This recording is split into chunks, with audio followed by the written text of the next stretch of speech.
Hello, welcome on in. This is a Slugcat, specifically the survivor from the game Rain World, which is basically game mode medium.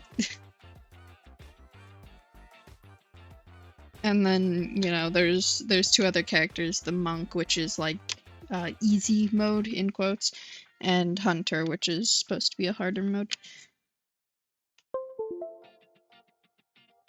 Will be a second though. My drawing tablet is giving me trouble today.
Here we go. I love technology. It's so my favorite thing ever. Alright.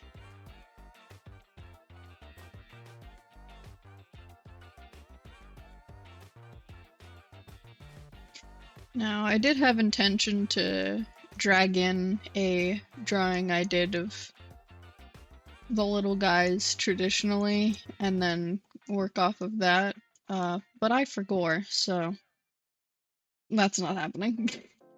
I can't be bothered to like take a picture of it and upload it to my computer right now. So instead, we will simply skedaddle the little guys.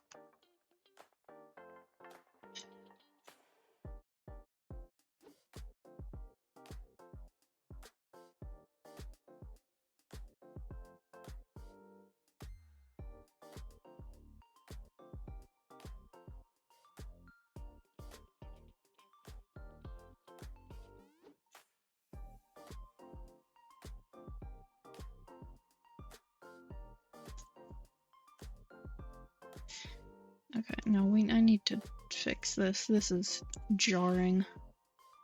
Um,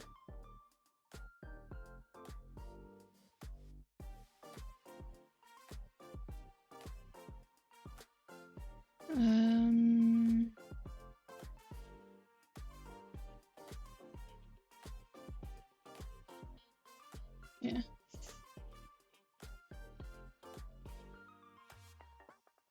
That's too red.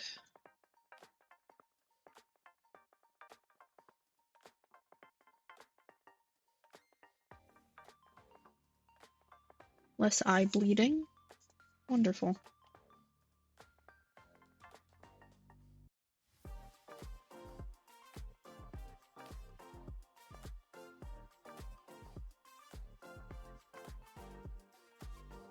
Yeah, I've been playing a lot of Rain World. I'm trying to take oh shit. Wrong layer. Let's lock that. That's a good idea. I've been trying to take the occasional break from it by playing like Genshin Impact, and I really need to play Honkai Star Rail again. I finally downloaded it on my computer instead of trying to play it on phone because it eats battery for breakfast. But I haven't actually gotten around to opening the game. Might do that after stream since Genshin Impact's server is under maintenance, which it says that it's gonna end like 7 o'clock for me, but you never know. Yeah, but I have been playing so much Rain World. My brain is full of nothing but little guys.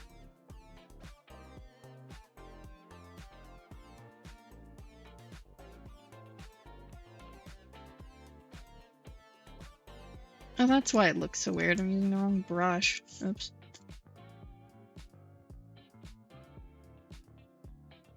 It's a bit late now. I'll commit.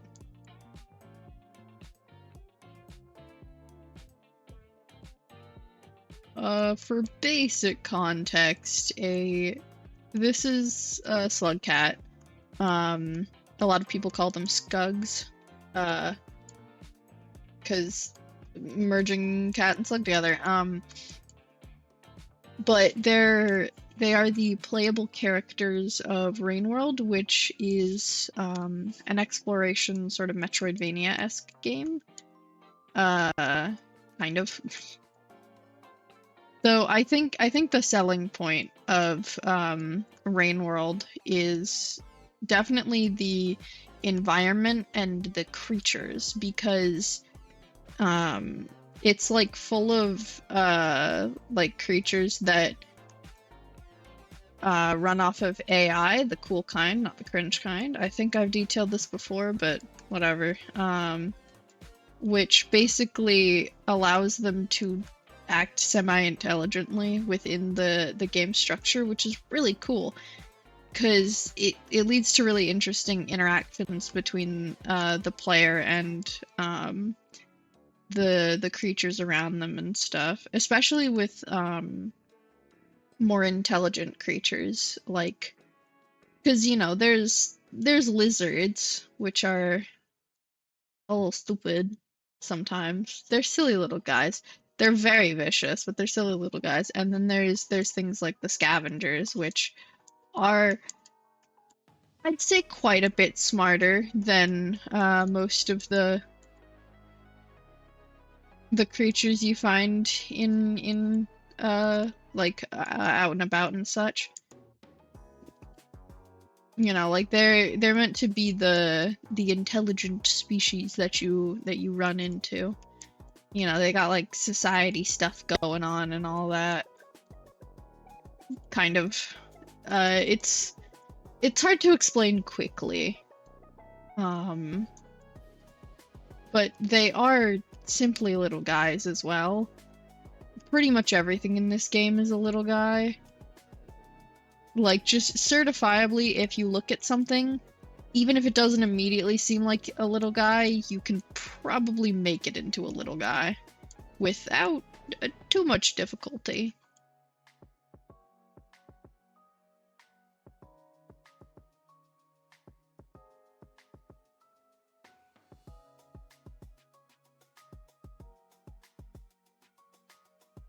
They're like super fluffy, some of them.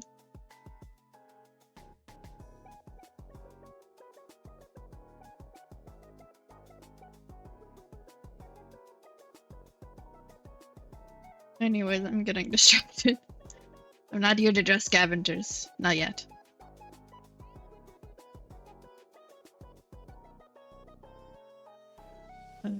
Edit, cut. We are here to draw guns.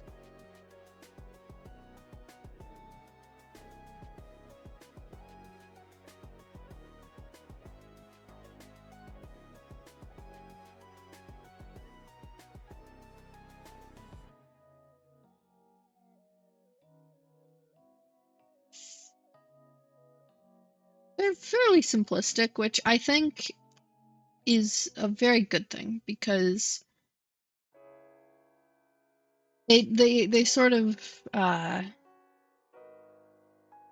stand out a little more, and it like with this is the survivor, the like general main player character, and with the simplicity of the survivor, because it's very simple, like in game and also in the concept art, because the game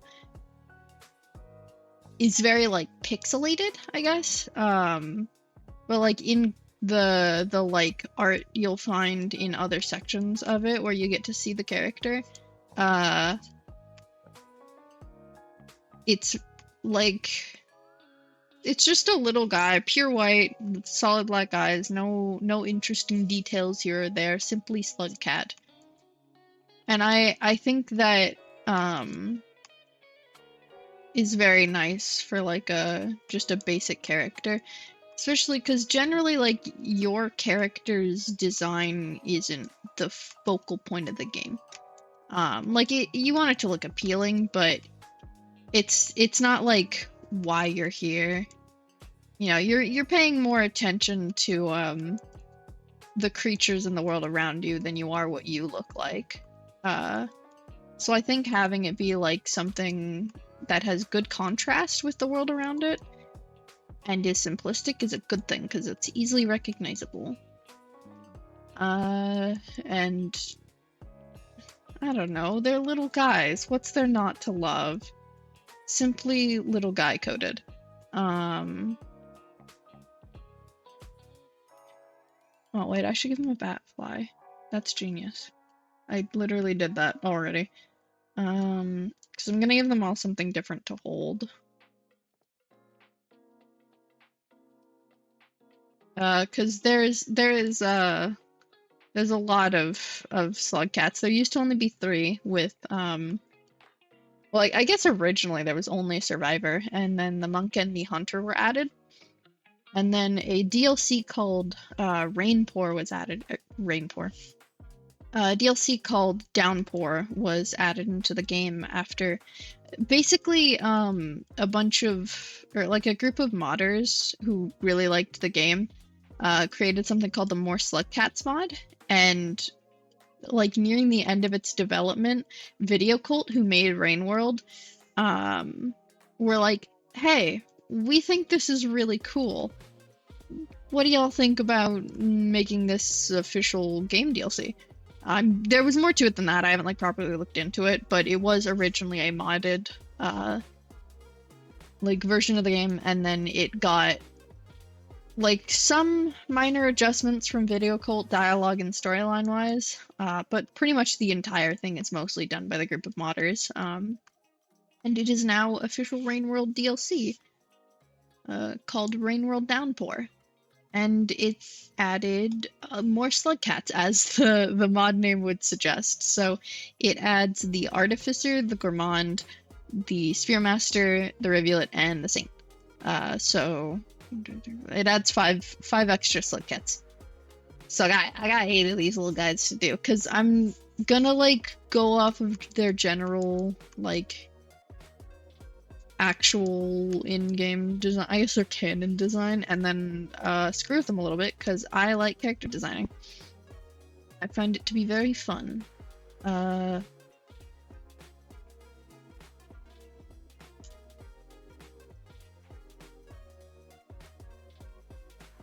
we're gonna move this little guy. Actually, I don't want to screw with the sizing, so we'll just make it different layers. We'll use the correct brush this time. Wrong tool. We'll use the correct brush this time. Okay. And then there's the monk, which I don't know if the monk is like officially smaller than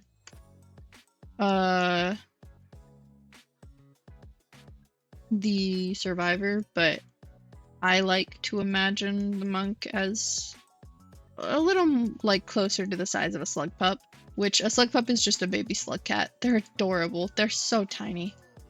So I don't think I'll do that here, but I will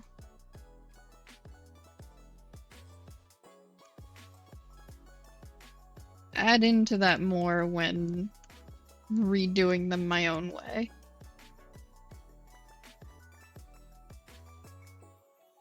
such as giving them like shorter ears and littler arms.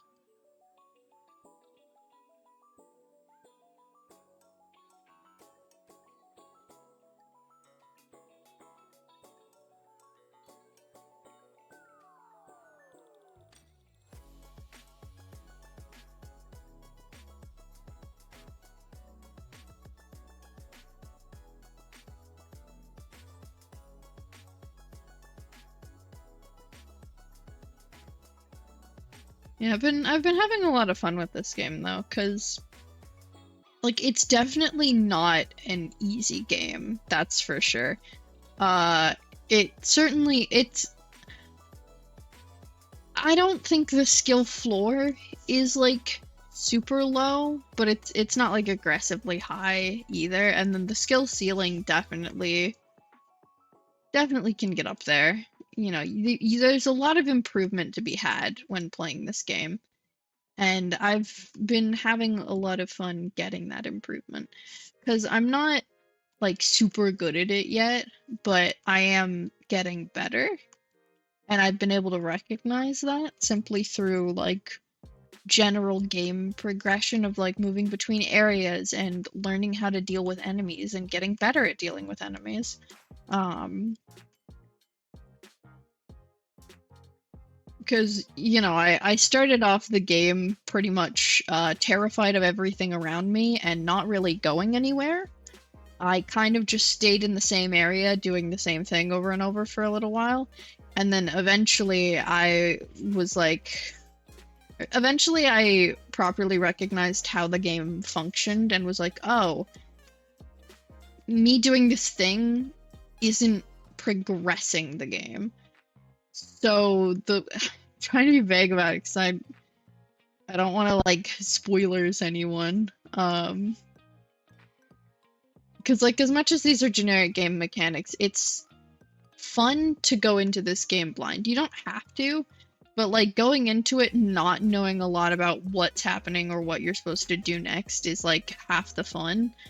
Because it's a game about exploring and learning about the world around you and figuring out how to survive in it. And of course that will lead to situations where some people don't know what's happening or what's asked of them because the game doesn't tell them. And that's what online forums are for. I do think people sometimes forget that when they've played Rain World for a while, and then they find someone asking questions about something that they consider to be like common knowledge or like obvious, even though it's a thing that the game itself does not explain to the player. And it can be a little sad to, you know, be like in a forum looking for an answer to a question and see someone like not mocking the person, but being more like just not being like super understanding about it. And like understanding about them asking for help because, you know, like, oh, preserve the purity of the game. You need to go into it blind and not get any help. And like, yes, Rain World is the kind of game that is really nice to experience that way. However, not everyone can pull that off and magically understand everything that's happening. I know I, for one, can't. Or I'll, like, double check, because of the certain mechanics in the game, if I'm going to, like, test something, if I get an idea for something, and it's, like, dangerous enough, I'll, like, Google it to, like, double check, hey, is this gonna work, or is this idea of mine a bad idea? And sure, I could test it myself and suffer the consequences, but in some situations, you don't really want to do that. And generally, it's like, it's a give and take kind of thing with this game. Because there's always, like, pros and cons to going into games knowing nothing, especially if it's a game that doesn't necessarily... It doesn't coddle the player, I think. Like, it explains its base mechanics of, like, right at the start of the game, it explains it. Why am I vague posting about hibernation? It literally tells you that right when you start. But so it explains things like hibernation, and, you know, getting food and how to move around. and it like shows you that, hey, this object edible, this object edible, this thing sharp stick, it stabs into wall, that kind of thing. um like it'll give you very basic stuff of, like, arrow keys to move, you need to eat food, this in the menu shows you how much food you have. um and these things, this direction is food, and then, oh wow, this thing is edible, it gives me food pips, how nice, and you need this many to hibernate, and that kind of thing. But it doesn't, like, tell you everything. Like, I didn't know about the existence of backflips or rolling until I heard about it until I, like, saw it in a forum. And I don't think this should count as spoilers. It really, really shouldn't. It's the name of the game. But so there's this thing called a rain cycle in the game, and basically it's the reason you need to hibernate in the first place. Because you've got, like, in your UI, there's something telling you how much time you have left before the rain will come. Rain is not good for you. It's really, really strong, and it, like, floods areas, and it'll kill your little guy. So you need to get to a safe place to hibernate before the rain kills your little guy. Simple, effective. It's not a spoiler. It's a main mechanic of the game that you pretty much learn at the start of the game. Or you should. As evidenced by me, that didn't quite happen to everyone. I went into this game not knowing what the hell was the rain cycle. I knew pretty much nothing, except it was a good game, I had heard good things about it, and it vaguely sounded like a game I would enjoy.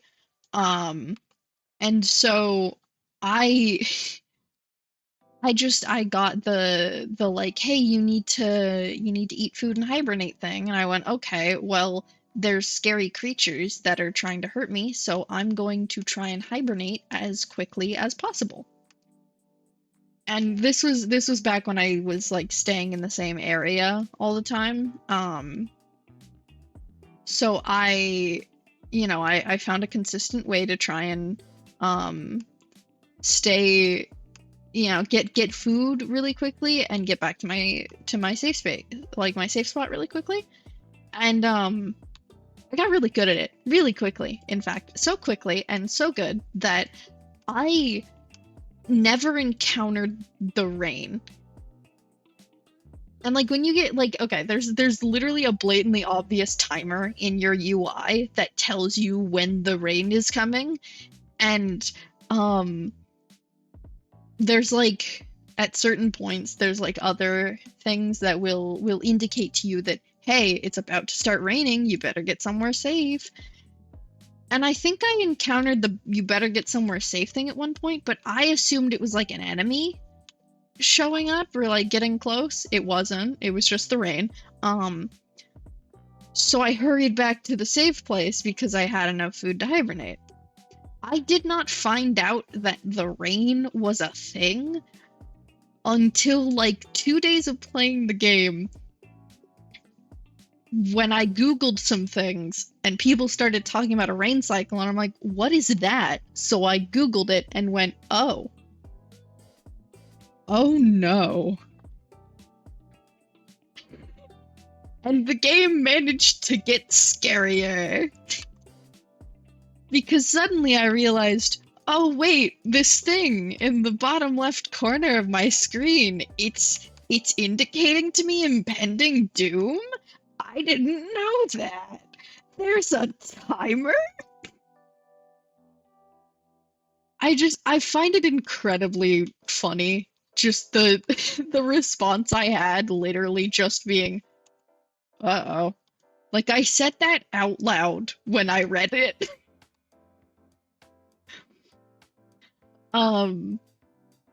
And it's situations like that where it's like sometimes it's good to have a forum or two explaining things to people because like yes, it's fun going into the game not knowing anything, but sometimes you go into the game not knowing a main game mechanic because it isn't spelled out to you, and well, you know, it's okay to ask questions.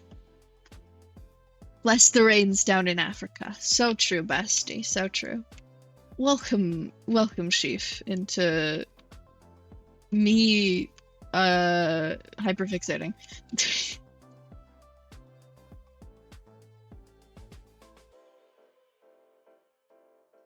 I did not think it would I would do a stream on a thing that my brain won't shut up about that quickly. But here we are, and I rain rolled.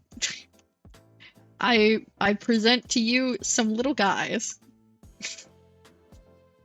And of course, mouse-drawn little guy from beginning of stream, a classic. This is like shockingly well done though, because I did this in one. I got it in one.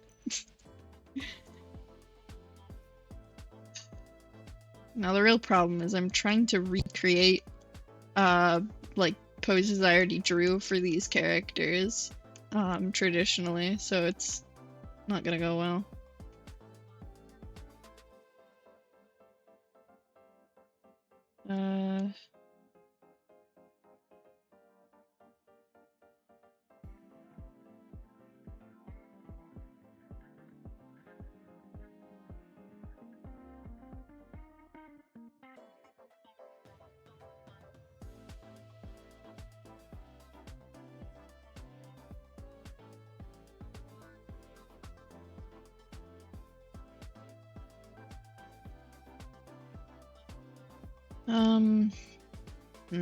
I don't know what's happening here. What is happening to this little guy?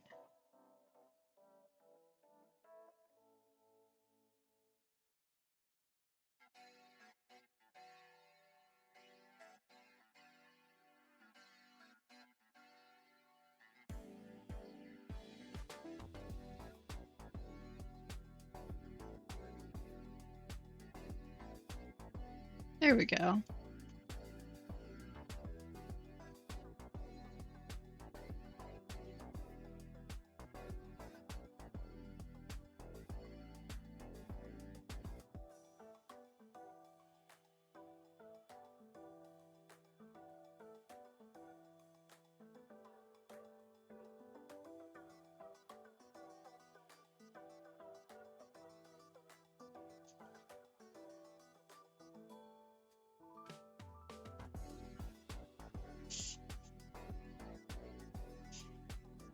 Yeah, but what was I saying?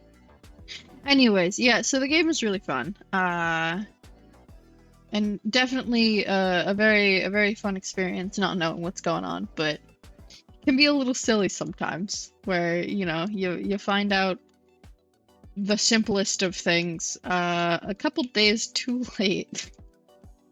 I imagine it would have been great to find that out like in the game. Like that would have been a really cool experience, like, you know, running out of time and going, "Oh shit." Um but I think it's a little funnier to end up accidentally Googling it and going, "What's the rain cycle?" Just in fear. Oh, Rain World. That is what I'm drawing today. I think it says it in the stream title. I'm drawing Rain World characters. These are the Slugcats. They're the players that you or the characters that you play as in game. There's 3 of them in the main game, and there is 5 of them in a DLC. And I'm draw all of them closer to their like canon designs, and also gonna do some character designing because I can't help myself. And I'm doing well. Thank you for asking. How are you, Maple, and the kitties doing? Are the little guys having a good day? I can't lurk on stream because my headphones will disconnect, which wouldn't be very helpful while I'm trying to stream. So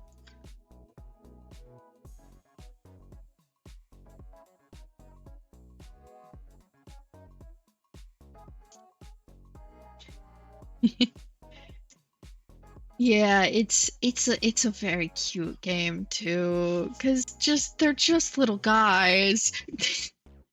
Like, what could be better than a little guy in a big world, you know? Okay, and then next up is Artificer. She's a mother of two. Cough was.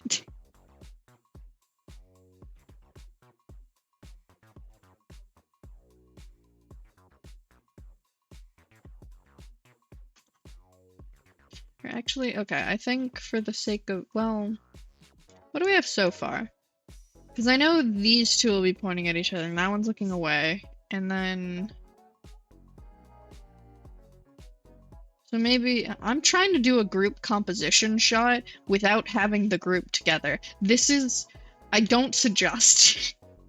I recommend doing like thumbnailing, you know? Actually, you know what? Yeah, we're gonna do that. We're gonna pause for a second on the scugs, and we're gonna do a thumbnail of the little guys, because we have... Okay, well, it doesn't have to be small, it's a composition. I can't see that. There's...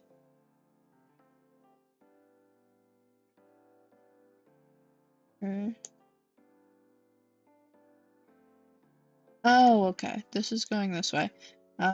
So little guy looking to the right, tail to the right, looking left, tail right.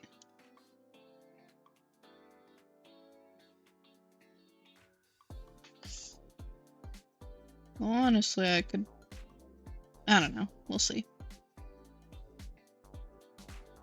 Looking right, tail left.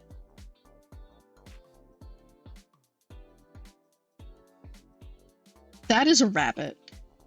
That's just a rabbit. Anyways. The stabby.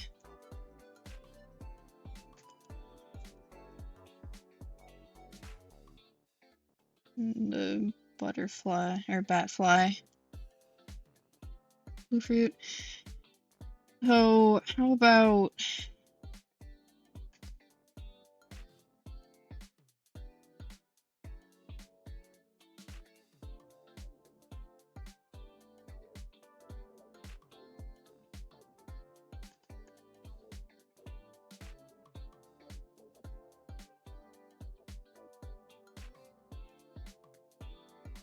Maybe looking left, tail left. That's too far down.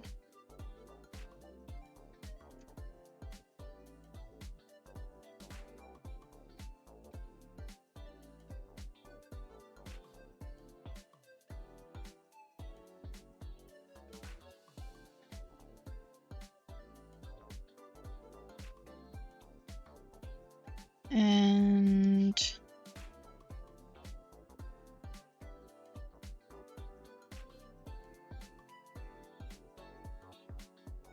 Spearmaster, or no, Gourmand. Big. Gourmand looks so round and huggable in general, very orb-shaped. But like I've seen people draw Gourmand with like, it's almost like what you'd have on like a fur-lined coat kind of thing. Like an airline neck pillow, and it looks so cozy. He's such a cozy little guy. Simply the coziest. I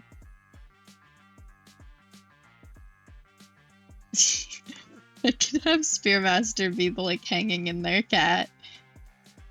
You know, where it's like on a pole. That like it's the one that one like inspirational poster where there's just a cat like hanging on a pole, and it's like, hang in there.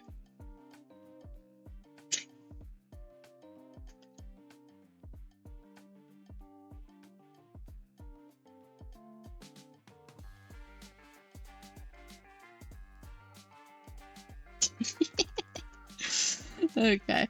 I should probably worry about I'll do composition stuff proper when I'm like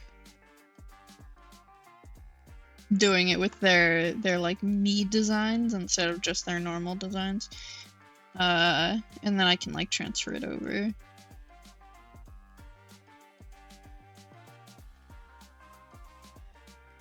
Ribbon spear.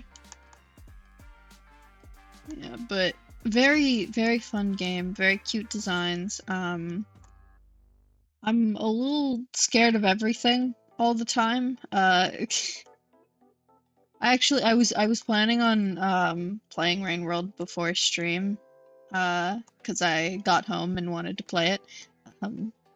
But I was like, nah, I'll play after. I should play Genshin Impact, get my daily quests in, and you'll never guess what happens when I boot up the Genshin Impact launcher. It has to update for like 20 minutes.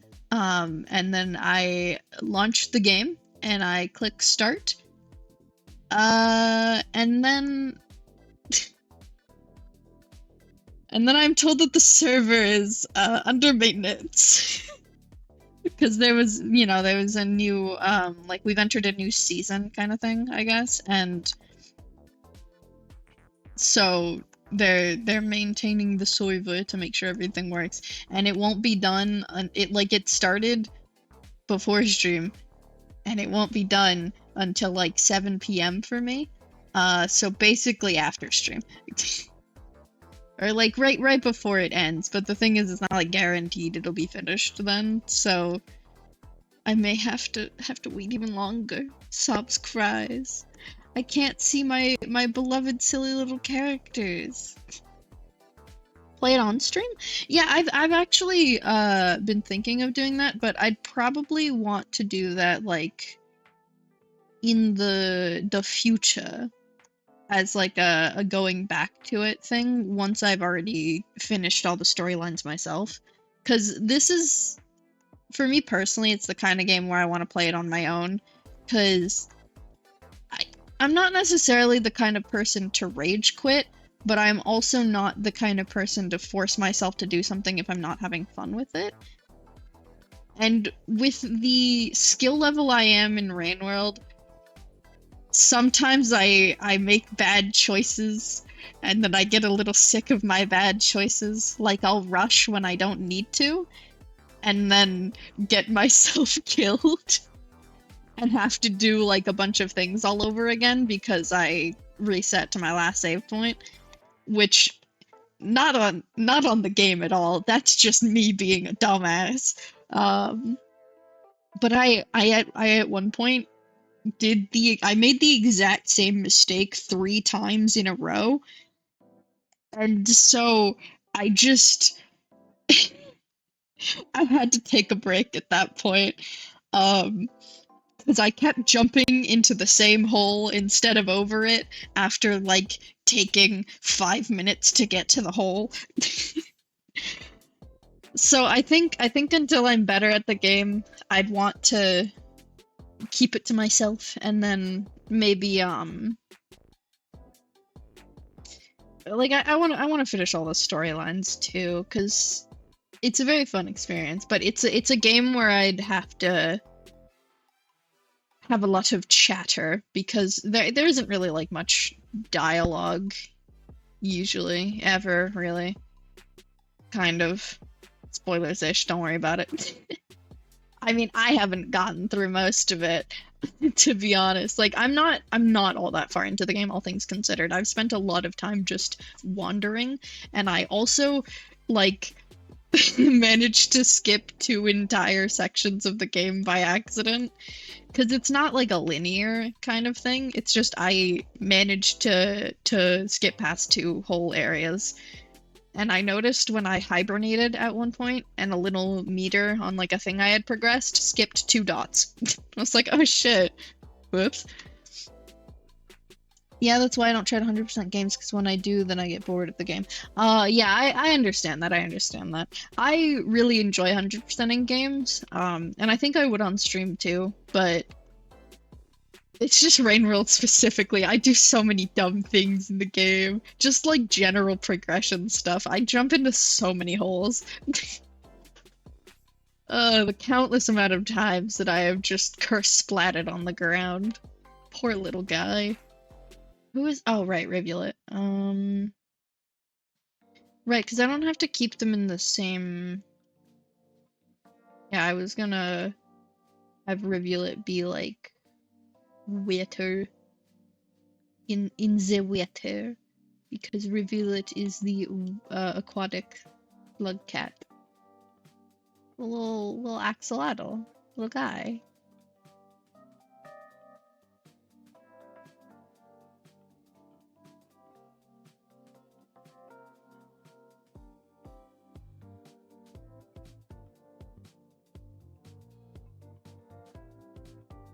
And then there's the Saint, who is very, very, very fluffy.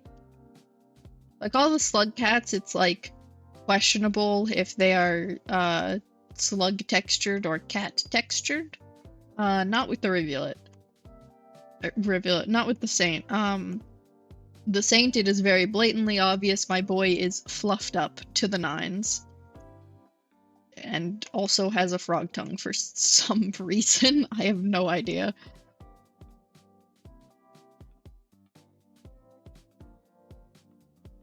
Anyways, where was I? Right, Artificer. Slugcat with bomb. Yeah, but they all have their own like special mechanics, sort of. Because I mean, there's the three original ones, which is the monk, the survivor, and the hunter. Which basically, survivor, that's not the survivor is like the normal game mode kind of thing. It's just like basic game mode. The monk is supposed to be like in the description of the character in game, it's like, what is it again? Right, you'll have a more peaceful journey. It's supposed to be like the quote-unquote easy mode. I don't know if it's easy. I haven't played monk yet. But like I think they all have like somewhat different storylines. But like you can't, like there's certain mechanics with how you like deal with enemies differently. Like you can't really harm them as easy. Right, no. With the monk, you don't do as much damage, and like generally you're like weaker, but you have a really high reputation, so things are nicer to you. With the hunter, I think you do more damage, and you're a vicious little guy. And then there's characters like the artificer, which when we get into Downpour, the mechanics being different becomes a little more obvious.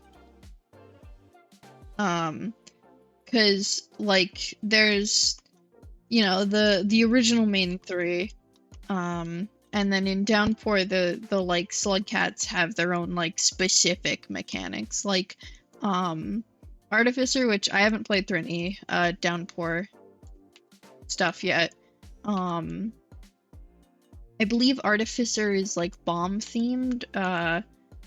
She can like create bombs, I believe, and also has like some cool movement mechanics based around explosions and such. I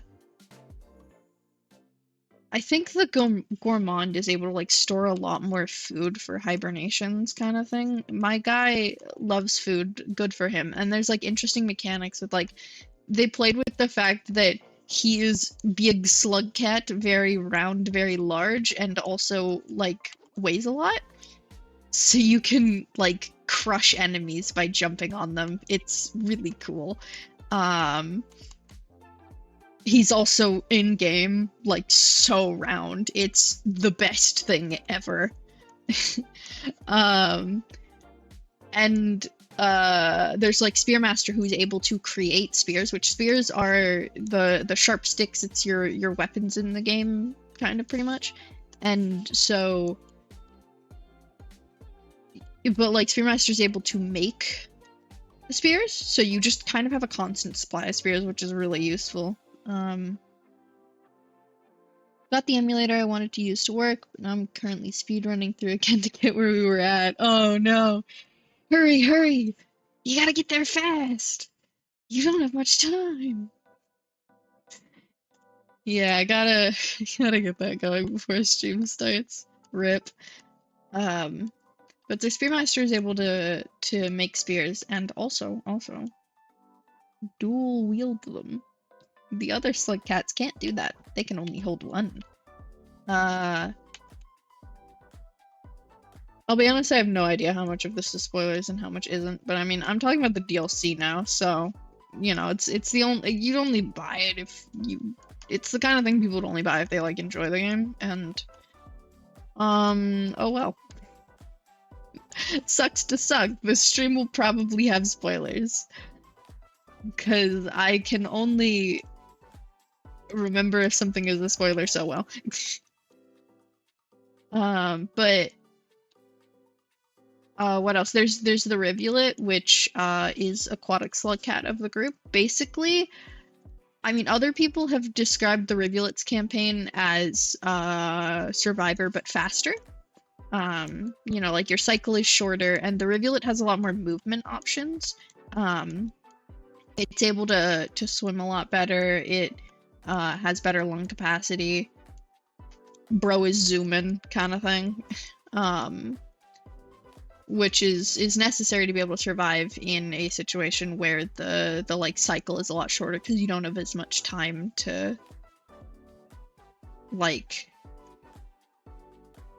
deal with getting to safe places, to shelters and such.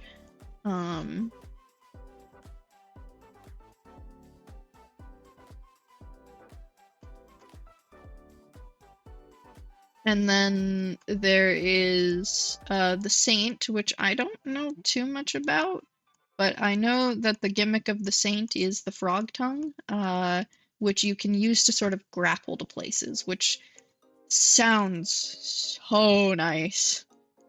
Oh, I would, I don't know if you're still listening, Sheaf, but I would like to warn you, if you do intend on getting the game, automatically at your disposal, you can play Survivor or Monk. I personally would suggest Survivor, but that's just me. But you cannot start with playing the Hunter, and if you ever end up getting the DLC, because, like, I'm sure there are ways around it, but it's kind of a, like, progression system in a way. You have to, you know, beat either Monk or Survivor's campaigns, which I don't think they're terribly long, any of the campaigns. But like you do have to like technically beat the game, whatever that means. I genuinely don't know yet. I haven't gotten there. As either the Monk or the Survivor to be able to play as the Hunter. And then you have to beat the game as and if you have the DLC, then Monk and Survivor also unlock Artificer and Gourmand. So you have to be either the Hunter, the Gourmand, or the Artificer to unlock Spearmaster and Rivulet. And I don't know if it's Spearmaster and Rivulet or Spearmaster or Rivulet to unlock the Saint. Because I wasn't paying attention when I read it. But so you don't like have immediate access to all of the characters, although I'm fairly certain there are ways around that. Because they have something called Ringworld Remix, which is basically just the settings in the game that is like, here's how you deal with your mods. This is where your mods will show up when you're in the game menus, and how you like filter them out, and you know, figure out which ones you want enabled and such. You know, they're very mod friendly, so they that's just like straight up in there. And I'm certain there's most assuredly like a bajillion ways to unlock characters early. But in the base game, it does want you to have that sort of progression, so you know, if you're not up for that, I'd just so you know.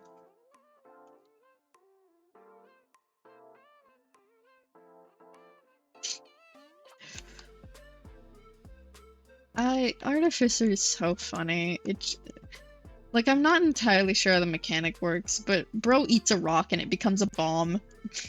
I could never.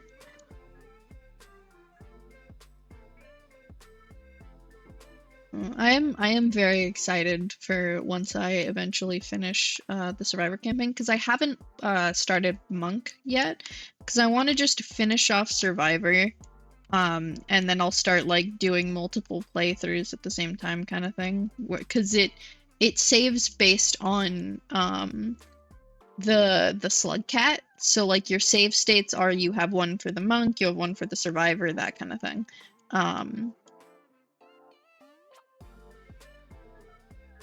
And so I've only started the Survivor campaign. I haven't started the Monk one yet, but I might like set that up once I finish Survivor alongside a couple others. I really want to play as Spearmaster though, because that sounds so fun. Bro just creates spears. Eat with spear. Nom nom.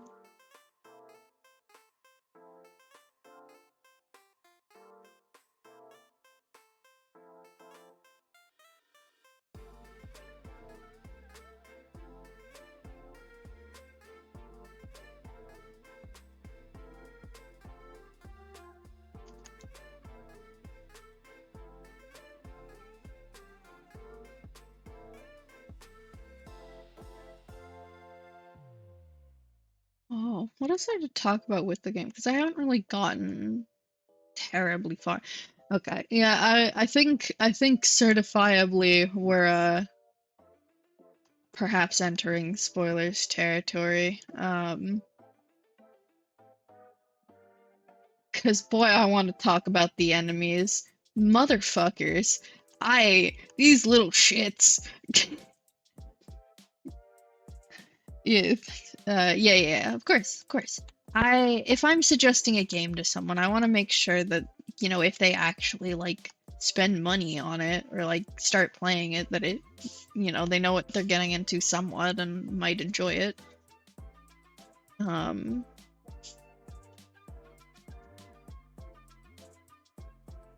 Regardless, so enemies, started off the game real spooked, didn't really run into any at first, and then, you know, I eventually find my first few enemy encounters and they start being more common, and it's like, oh shit, green lizard, terrifying. And then eventually I run into other color of lizard and it's like, oh shit, it climbs poles, even worse. Because, like, the green lizard can't climb poles, why can this one? My strat is no longer safe. And, you know, eventually progressing through the game, and it's like, holy shit, white lizard? Huh? Or, like, all of the other lizards? And then, you know, I slowly learn about more and more types of enemies. I learned about the scavengers before I ever ran into one.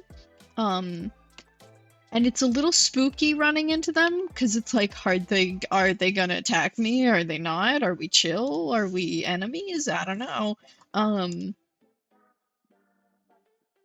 having my first situation where I was being attacked by a scavenger was very spooky, because those things are smart, dude. Like, relative to all the other enemies in the game, they're not messing around, scavengers. Like, if they're after something, they're getting it. But so I've generally grown accustomed to the enemies. I hate the vultures, but that's fine. I'm just salty because they screwed me over at one point. Leviathans are terrifying. And monster kelp. Monster kelp? Hate it. Worst enemy. I think it's worse than sneaky plant. The fucking... Oh, they're so terrible. I felt strongly enough about it to use my my phone's like in-camera built-in editing app. to make a meme about monster kelp, one of those who would win memes. Like, who would win? A little guy with 2 sharp sticks, a floating plant, and a knowledge of how to sneak in water? One kelpie boy. The answer is one kelpie boy. Because I have found a more reliable way to deal with them, but still hate them. I was trapped in Shoreline for so long. Hold on.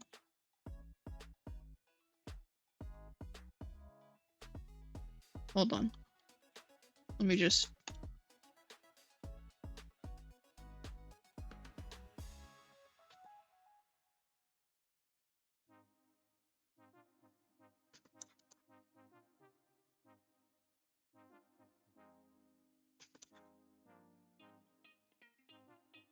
Cool.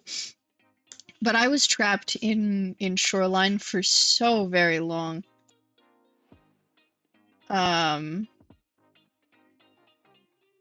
Just because I could not get past the kelp, and then also the Leviathan that showed up.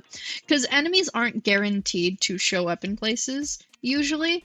Like plants are, and there are plants that are creatures, kind of, that like, there are enemy plants, but like free moving enemies are not guaranteed to show up in any place, as far as I'm aware, except for like certain circumstances, like scavenger locations. But you know, generally you're not gonna have like a guaranteed lizard spawning at position A. So I've just gotten really unlucky with like the most inconvenient timing when it comes to like creature spawns sometimes. And then vultures. Little fucks. I finally got into a situation where I was almost free from Shoreline. Or like no, this was earlier when I was progressing through Shoreline to try and get to Shaded Citadel. And hold on.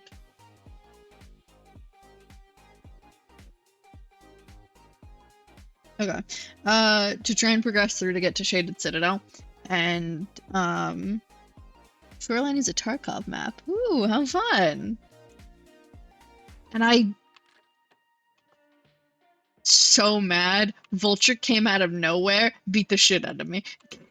Because I mean, there was nowhere I could go. I didn't have I wasn't carrying anything anymore because I had like dropped it because I got injured by the vulture. So I couldn't hit the vulture, and I also could not hit the kelp that was in my way and blocking my only escape. So I tried to run back, and the vulture followed me. Fucker can swim. What?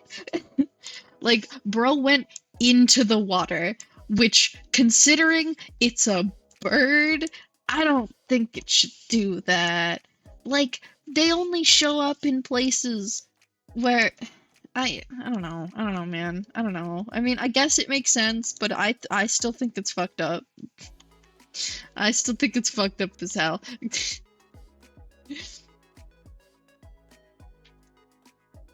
And then, you know, I eventually make it out, and then I get trapped in Shoreline by a Leviathan for like 17 cycles. But I'm free now, and I've made it to a place that's even worse. I got to find out what a Miros bird is. Scary, that's the answer. Scary, and the sound tongs make is frightening to me now. Like, not literally, but in the game. Honestly, it's the kind of thing where a funny bit would just be like having the sound of tongues clanging be like a sound redeem, and it would scare the shit out of me. Cause they just, oh my god, Miros birds. Ugh. Oh, what else was there? How far have I gone? Right, because I made it out of Shaded Citadel into wherever the hell I am. I can't remember what it's called. And I am slowly but surely progressing towards a pertinent game moment. And I'm excited. Because I get to head to the Looks to the Moon area and do fun things with a friend there. In-game friend. Very few of those, mind you.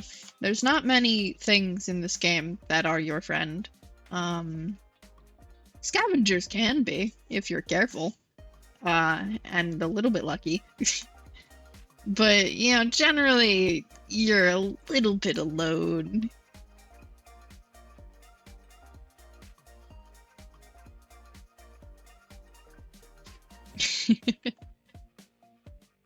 Ooh. I'm very excited to eventually get to Spearmaster. It's gonna take me forever, because I have to get through Survivor, and then also either Artificer, Hunter, or Gourmand, but I want to play as the little guy with the spear. I'll play as the spear guy. One day.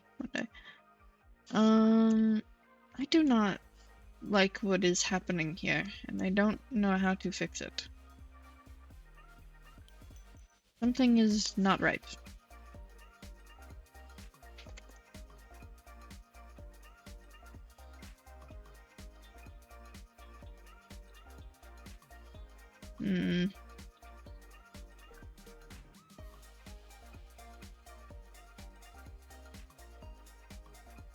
Yeah, I'm just excited to progress in the game at all though, because the like mechanics of the downpour Slugcats sound so very fun, all of them. Like I think Artificer is probably gonna be a character that I play a little later down the line. Like I'm not gonna jump to it the moment I have it unlocked, because I feel like it's something that requires a little bit more like precision and skill to pull off, especially with the way the game somewhat intends you to play Artificer. You don't have to play it that way. You can do whatever you want, but you know, I want to follow the suggestion nudging you in the direction. Although I don't actually, you might have to finish the story. I have no idea. I'll find out when I play it. But definitely what I've seen with the Artificer's mechanics, it's a little less simplistic compared to like Survivor or some of the other ones I've seen. Generally, downpour scugs tend to be a little more complicated in a fun way. You know, they add interest and intrigue to the game. I like them very much. Now, what'll be really fun though is when I learn how to mod game, because I believe Rain World is gonna be my foray into game development. Because I'm an overachiever and want a lot of hobbies, and one of them is gonna be Silly Little Guy Simulator.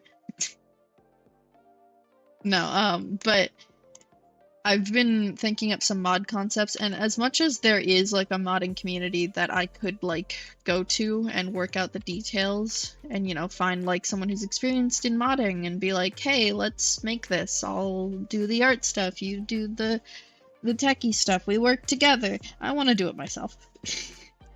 I feel like it's a fun skill to have, to be able to just take a game you enjoy and go, what if it did this too, though? And then just do that yourself. That's so cool. And, you know, something stonks brain.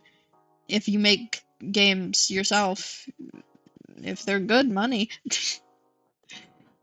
If the game is good enough, people might go, funds. Nah, but that'd probably never be why I make a game, because I wouldn't really want that to be a primary revenue source for me. It'd be like often one of those situations where it's like, hey, if you enjoyed this thing, you can support me if you'd like. I'm gonna keep doing this regardless, but you know, if you want. Cause it'd be a hobby at the end of the day, making games. Cause I've already got my eyes set on streaming and art and stuff. I don't need a third career path. I can't make choices. I'm bad at decisions. That's why I have 2 already. Yeah, but I wanna like mod the game at some point. Like, you know, make my own mod. I think I talked about them in a previous stream, because I have ideas for mod concepts for the game. I haven't fleshed out most of the game mechanics. Mostly story stuff is what I figured out so far, but I have a couple like game mechanic ideas down. And if you couldn't already tell that I'm an overachiever with the things I do, technically one of the mod concepts is 2 in 1, because it's a base mod and then an addition to it that changes some things. The base mod being like around like gardening and planting and like creating your own food resources instead of just finding them. And then the other one being an addition where, hey, so what if there was a kind of infection thing where the food was bad? And you have to be like super careful with what you're growing and, you know, what you use as your seeds for your food. And also, if you eat a creature, what if it's infected? And then if you get the disease, you also start to decay. Not a zombie apocalypse, but just like an infestation of rot kind of thing. I think it'd be really interesting, and, you know, funnily enough, I would call the mod Rain World Decay. You couldn't wrap your head around programming? Oh, I barely can. This'll be an experience for me, certainly, once I, like, properly dive into it. Because that stuff looks complicated and very confusing. But, I mean, if it's something I want to, and, you know, no better time to start than the present. I'm so impressed by people who, like, are able to make like games or mods though in general, because it's just like, how do you do it? You just you take this idea and then you put a bunch of little numbers and letters together and symbols and shit, and bam, it works. Well, okay, it usually doesn't work for like 78 iterations, and then it kind of works. But, you know, still, it's an art form of its own, that is for certain. One that I am very enamored by. Impressed by the people who mod games and make them better and add many new cool things. I know how to speak English. Many new cool things the devs never did. Absolutely. We love quality of life mods. Those people, my hero. Those people are truly the backbone of our society. They make the whole world better. We would be nothing without them.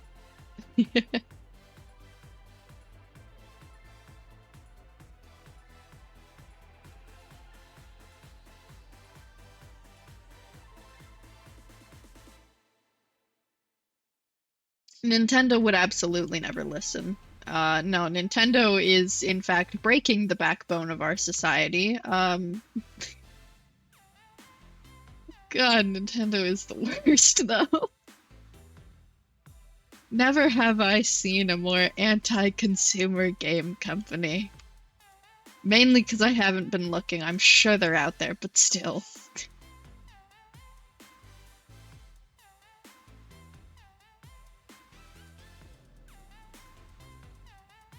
No, but like, really though? Look at this guy and tell me this is not the coziest little guy you've ever seen. Like, what could be cozier than this little guy right here? I think I've made him too tall. He could be squimped more. Squimpsh.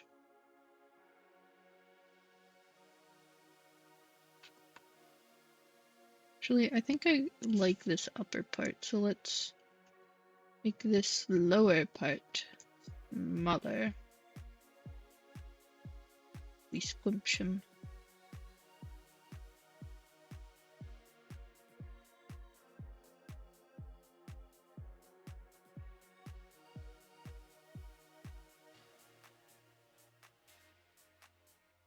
Yes. He is squished.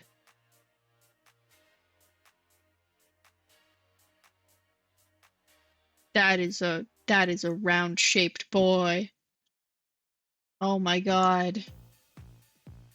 He is orbular. Rotund. Beloved. Like, mechanically, Spearmaster is probably my favorite. Game movement, obviously Saint, because, well, actually, I don't know, but, like, mechanically, Spearmaster currently my favorite, because I think that's a really cool idea. General design concept, I feel like either Spearmaster or Rivulet are the most unique, and I think Artificer does a good job of, like, showing off story elements through character design. But if anyone is the coziest guy in this game, it is Gourmand. He's so appealing. Snob, so true. So true. Like, #1 spot for most appealing guy in this game, because he's just so... Look at him! I want to squeeze him like a stress ball.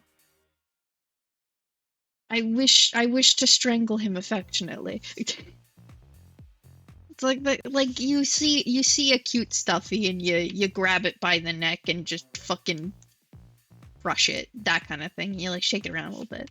I want to do that with him, but like I wouldn't, because he's alive and not a plushie, and that would kill him. Well, I mean, there is a Gourmand plushie. There is an official Gourmand plushie. He does exist. Squeeze him until he pops. So true. Hold on. Gourmand plushie. I need to show this guy.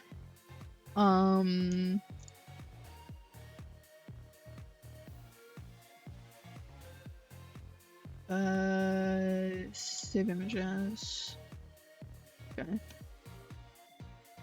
And then, oh my god, photo of him, official art.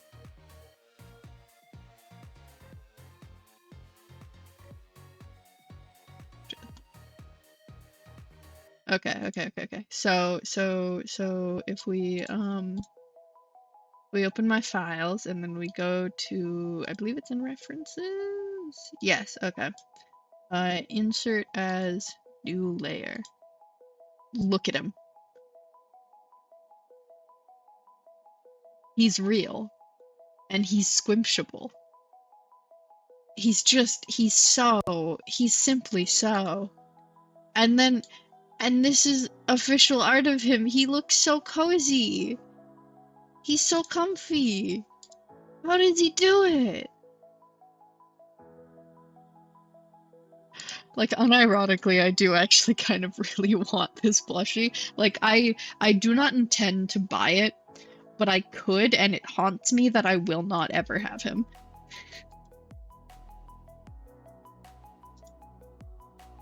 You know what? This layer can stay.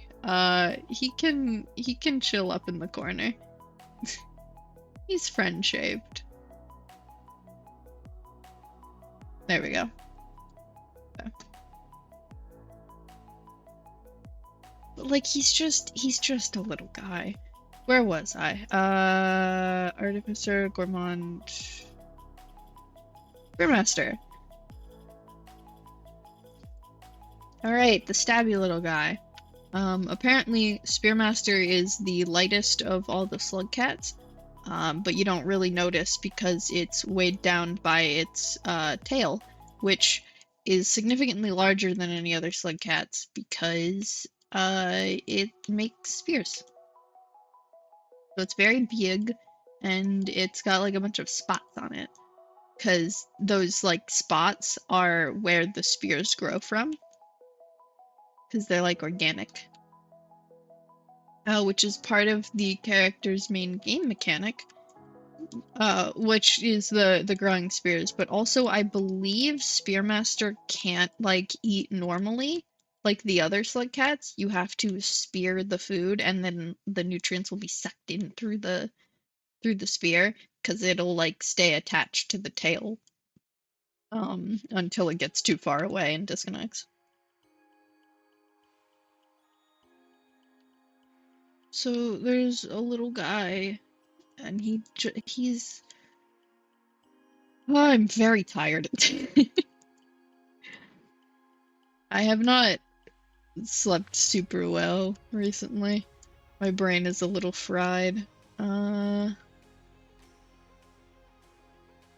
Eats through its butt. Got it.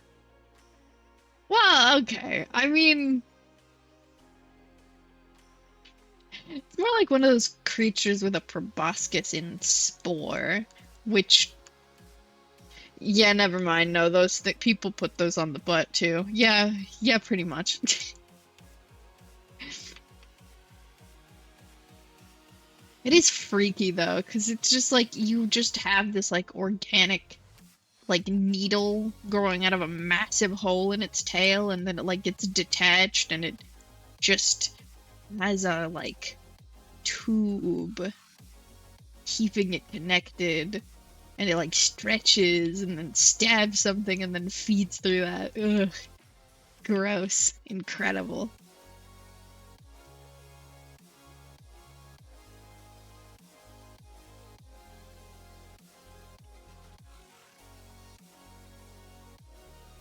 Um,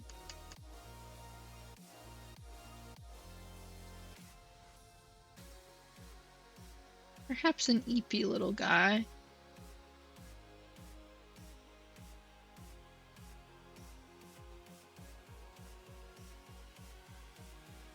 So I haven't drawn an eepy little guy in this lineup yet, and I think that's a crime.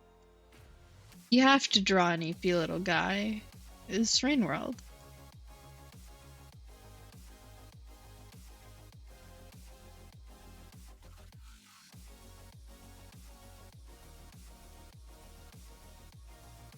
It is required by law that every artist who draws Rainworld stuff has to draw an eepy little guy at least once.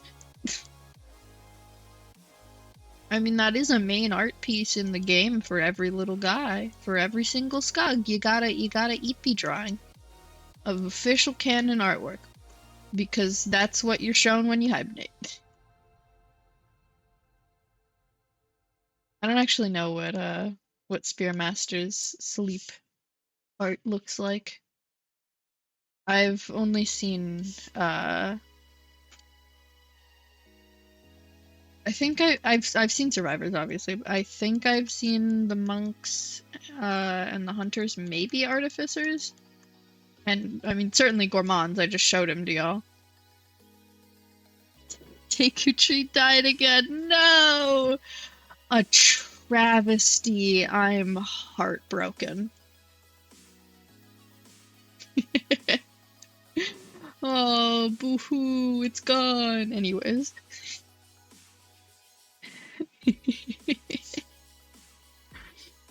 I do find it hilarious that I chose violence against against the Deku Tree and never really recovered.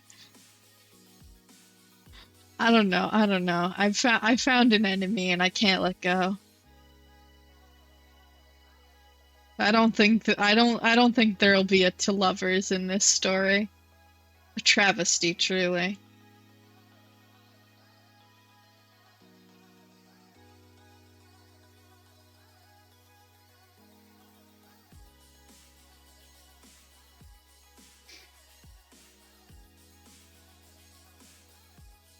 Oh god, drawing angled things sideways. Ugh.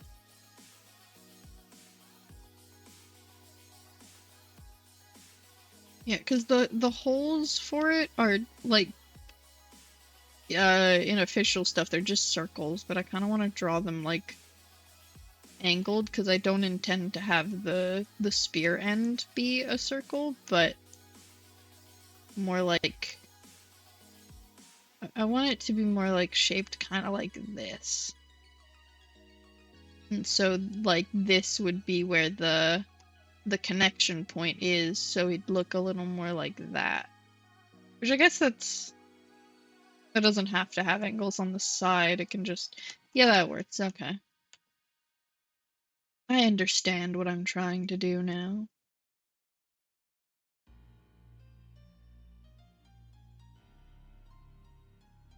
Sleepy little guy. How beloved. Wow, time goes fast when you don't expect it to. I feel like it was 5 o'clock 2 seconds ago. All of a sudden, an hour and a half goes by. Having too much fun drawing these little dudes. Hey, wait a minute. What are you doing in my chat? I didn't think you had legs. Traverse to another place?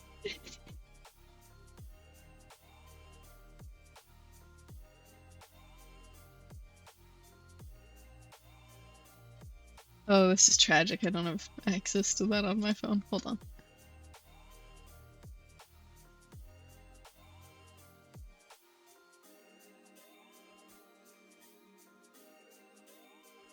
There we go.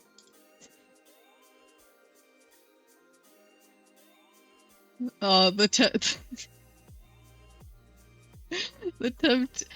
when you're 10, you have no bounds. So true. The temptation to delete the message and pancake entry. I've been given too much power.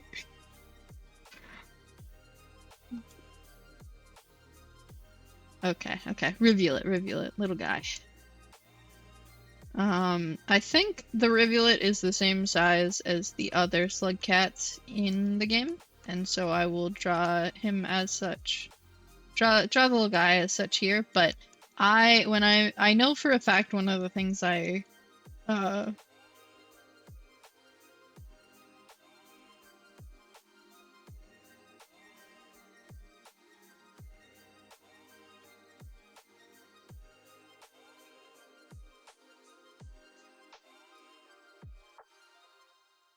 sorry about that. I'm having a real bad cough today for some reason. I think it's because it's getting colder. Post-nasal drip, mucus kind of stuff. Ugh. Anyways, I know one of the things that I want to do when redesigning Rivulet, not redesigning, but like interpreting Rivulet, is make him long boy. Because it's an axolotl, it's a little fish. So I feel it would be fitting for it to be like very long. Just cause like, you know, fish. I feel like it'd be longer than your average slug cat just to be able to traverse properly. You mean a whooper? I mean, it does look more like a whooper than it does an axolotl, to be honest. It's got that whooper body structure. It does have arms though, so it's got that.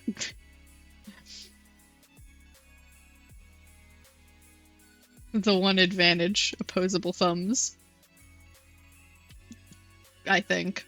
I'm pretty sure the scugs have opposable thumbs. I mean, they can hold spears, so yeah, like they're able to hold the spears and like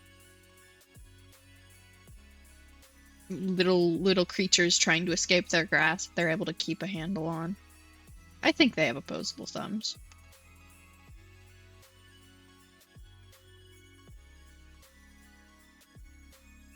This eraser is too small.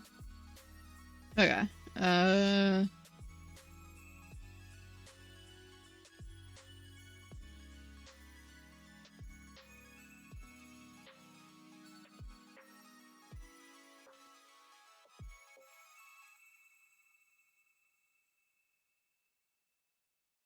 Okay, I could have it looking up, but then I wouldn't be able to show off its eyes, which are very important to Rivulet's design, so I think we need to keep them visible. Because all of the Slugcats have pretty much the same eyes. You know, they got these big ol' peepers. Um, you know, there are some differences, like Hunter having, I don't remember if its eyes closed or not, but it has like the scar. So either its eyes closed or it's just got like a scar there, but I think its eyes closed. Or like, you know, some of the Slugcats' eyes being white instead of black because their general color palette is darker, and so it's better for contrast. Um,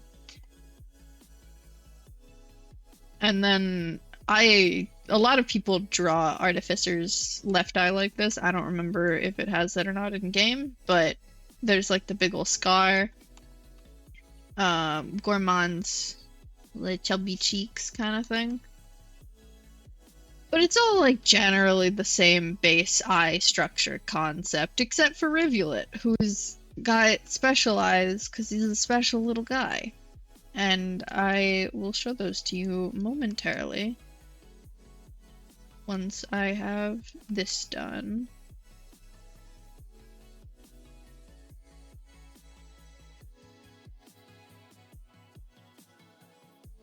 Because there's that, and then wrong thing. Does not have brush size pen pressure. Then it's got the little axolotl fins.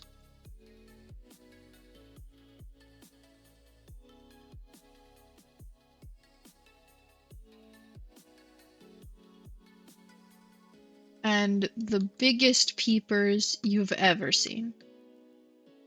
They are in fact just circles. And the best part is that they're circles that do the thing that I do when I draw a cat's eyes. So we need to zoom in so that we can see. We give him a little nose.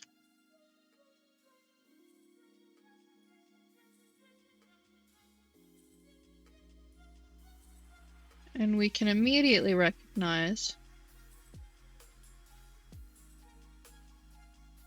that there is not a single thought behind those eyes.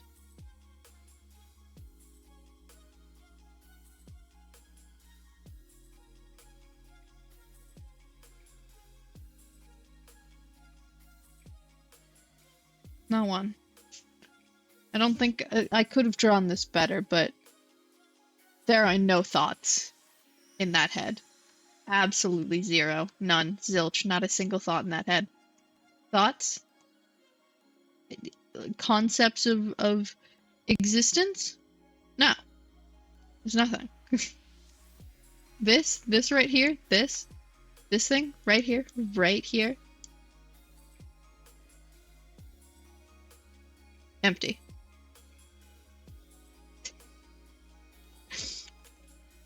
Hold on. No, that's funny though. Sometimes I will save unfinished meme concepts just to have them for future use. Don't worry about it. I'll zoom back in.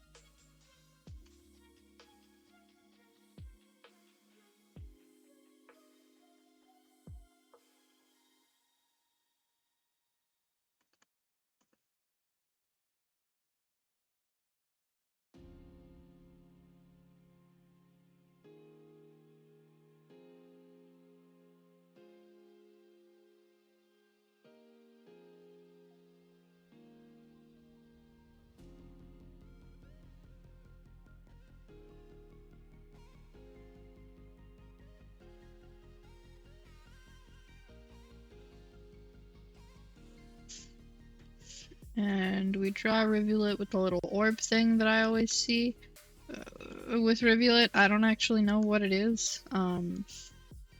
Technically I've seen two little orb things, but we're not gonna worry about that.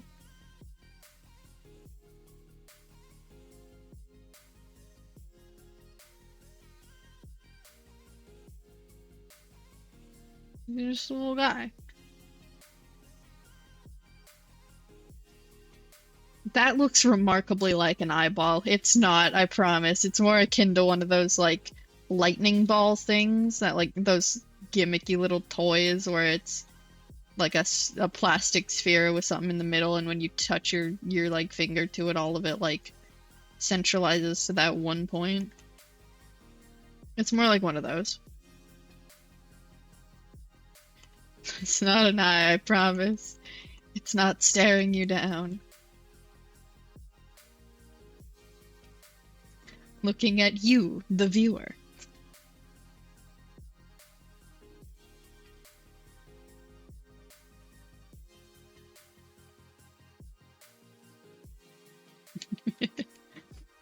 Okay. And then neat. The fluffiest little guy you ever done did see.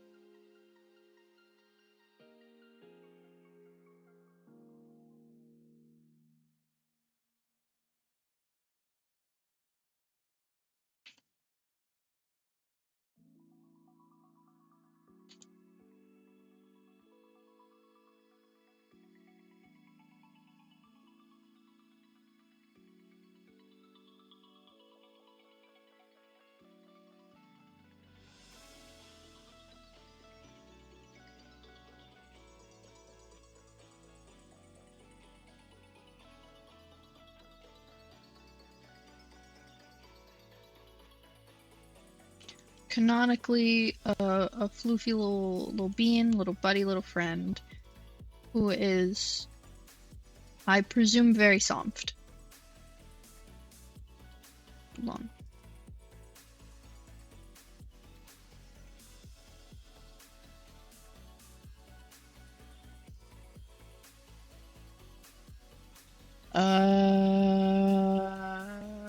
Get rid of that. I think we've left spoiler territory. God, I thought I just saw a spider like descend from the sky in front of me. It was just dust. I rue the day that I'm streaming and a spider shows up. I'm terribly afraid of them. That'd be really annoying. I think I mentioned it before. I've serenaded a spider at one point. I've done it twice, actually. Just out of fear. Because I was trying to hype myself up to, like, deal with the thing. And I was stalling for time. So I just started singing Queen songs that I didn't know the lyrics to.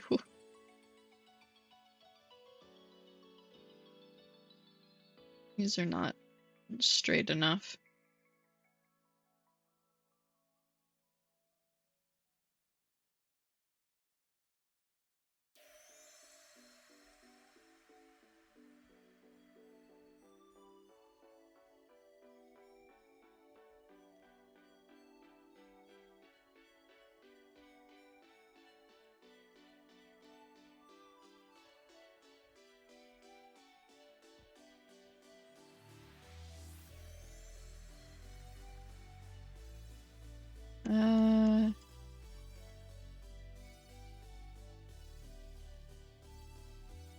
Yeah, looks good. Alrighty, I'm at the courtyard and shower and get ready for stream and finish back to where I was at. Cool. Well, you have a wonderful rest of your pre-stream routine. Hope it goes well. Hope nothing explodes or something. Stay safe, don't die. Drink water. I don't know if your shower water is safe to drink, but you know.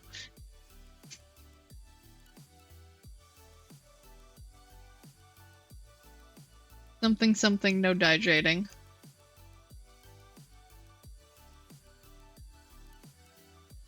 might die in the shower, but we'll have lots of water in the shower. Very true, very true. And make sure to pet the cats for me. Pet the kitties, the little guys, the scrimblos, the scrimbly wimblies. The kibbidads. They're just little guys. I need to learn how to pronounce my own keyboard smashes. Commit to the bit. A bit to be. Kabit bit bitty. So true. Well spoken. Honestly, such a wonderful speech. I've been brought to tears.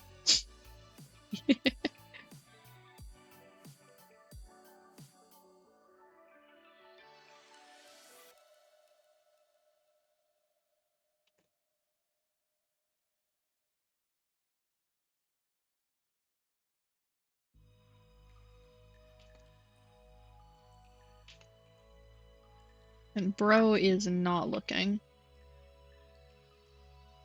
I think like 3 little dots or something on the forehead, I believe.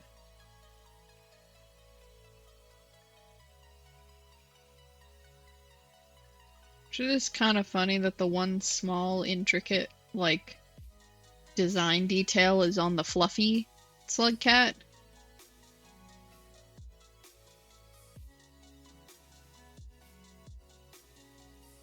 Instead of any of the smooth Slugcats.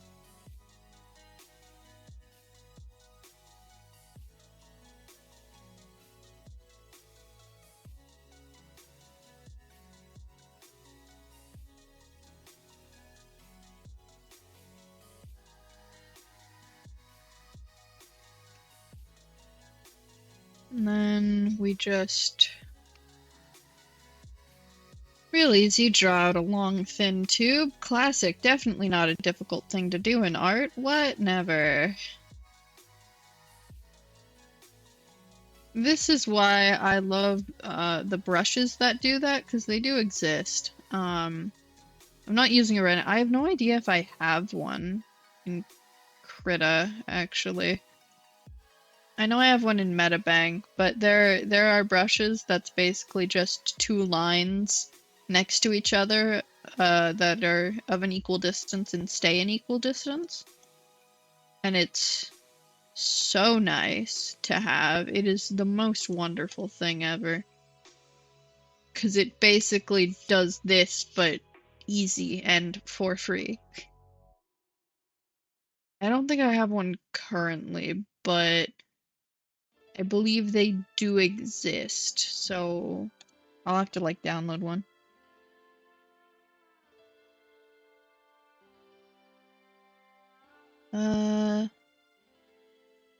Ooh, lots of stuff. By the way, that ocarina for $2 ended up actually shipping to me. Just got an email today. $25 in shipping. I'll drop a link. You'll get lucky with American shipping to be even cheaper. Ocarina is now $60. Guess they honored the price mess up. Wait, so you actually got it for $2? Nice. Yeah, honestly, that's really good though that they, you know, they recognize that they screwed up and didn't try to charge you for extra when you paid for it when it was $2. That is really funny though that they Canadian total 60 plus 25. Oh my goodness. Imagine if they just they never noticed, just fucking kept selling a $60 ocarina for $2. Yeah, good on them for not switching it up on you though. An honest mistake cost them like $55. I'm sure they'll be fine in the long run.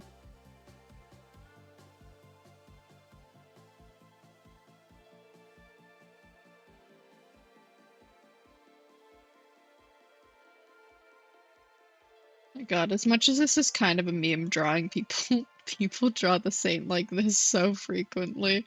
just fucking T-posing on their asses. Like someone in a very serious animatic they were doing for one of their story concepts, had like the like final dramatic climax be the saint doing this to one of the iterators, and my god, was it hard not to laugh. Cause he's just T-posing. He's just T-posing at them. And then there's like the ascension symbol or something. Yeah.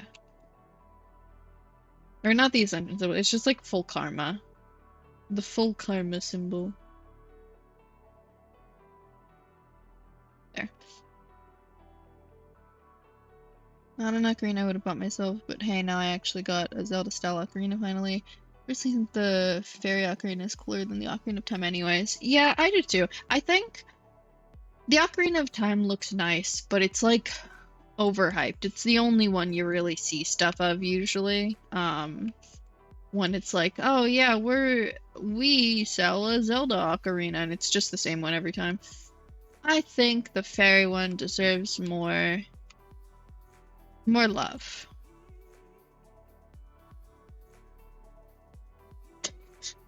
Dumped. Okay, well that's all of them. As you can see, I am incapable of having chill with art because we started with this. Because I was just, you know, plotting out their normal designs to try and figure out what I'm doing with them. And we continue on to this. Pretty much the same. And this one, you know, leaning down, a little more dramatic, but mostly very simple. And then we progress further to having bomb, and then this one is also simple. And then I gave up and started doing cool things. I can't help it. Good composition is so delicious. You should go now. Alright, thank you for lurking. I'll see you in about 40 minutes.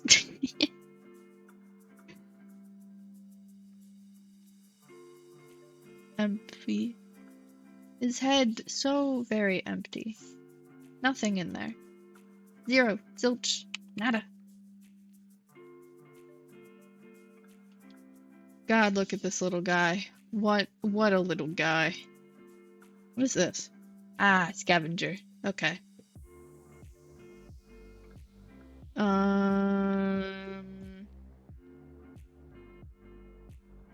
Okay, we're gonna do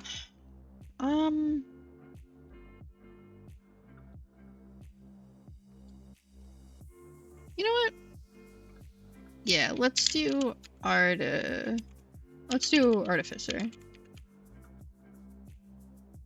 Just change that really quickly.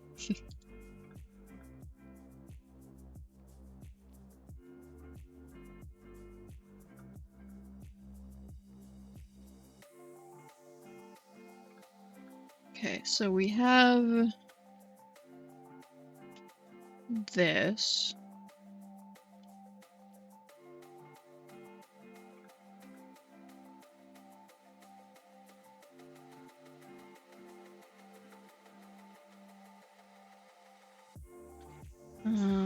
And we'll put it up in the corner as reference.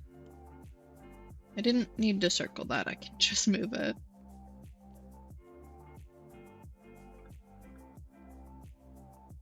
Put it like there. Make it a little smaller.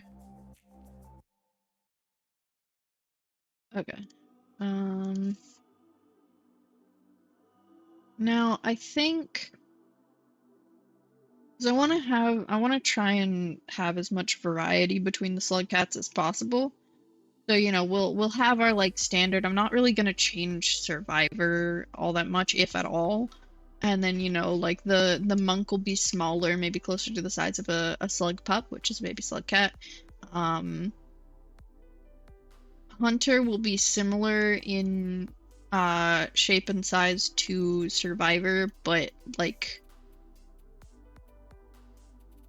more wound. more wound. I definitely like scarring here and there, maybe, you know, a chunk taken out of the ear or something.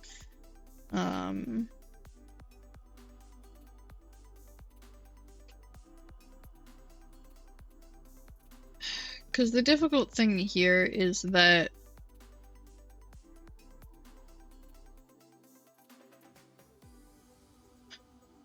I immediately forgot what I was saying. Anyways, so that's like Hunter, and then I'm thinking, because I already have this, I already drew this not canonical, because the scar is here, the ear is also there. Like, the artificer still has an ear, in, canon design, but I will remove. Bye-bye. Got exploded off.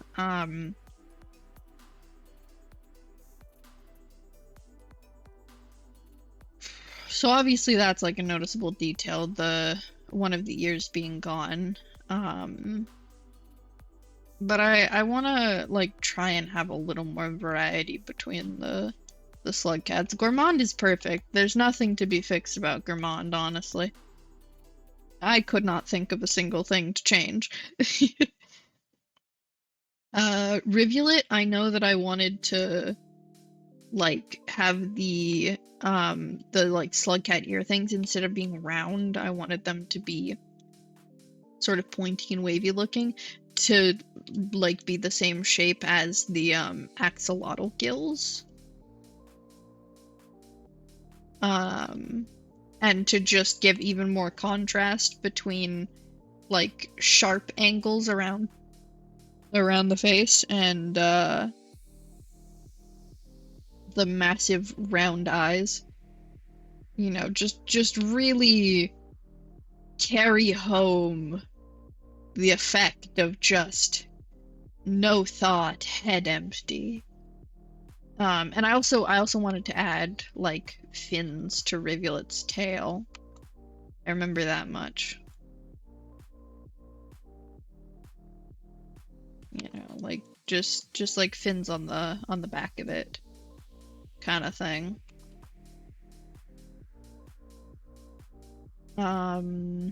What else was there? Spearmaster. I wanted to make a Spearmaster, because Spearmaster's like genuinely lighter than the other Slugcats. This shows up in game mechanics because there is a creature you can use to like jump higher if you hold on to it, because it like flies. And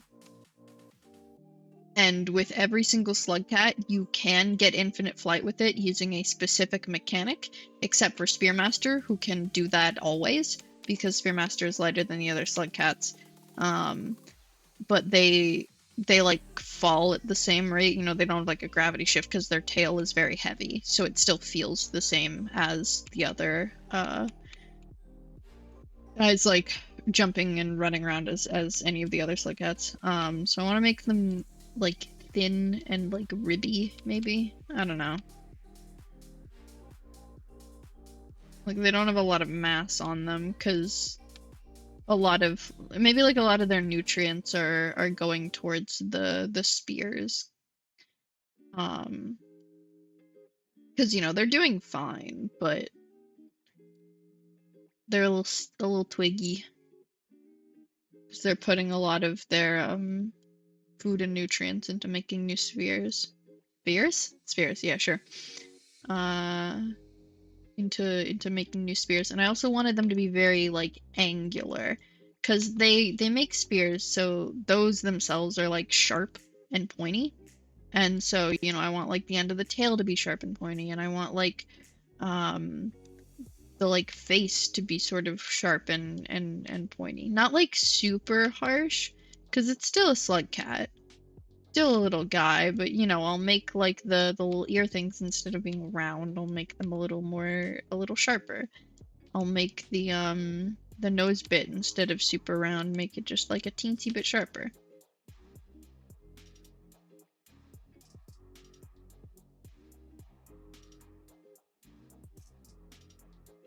And of course, the eyes will probably stay the same with pretty much all of the Slugcats because it's adorable. Why wouldn't it stay the same? Yeah,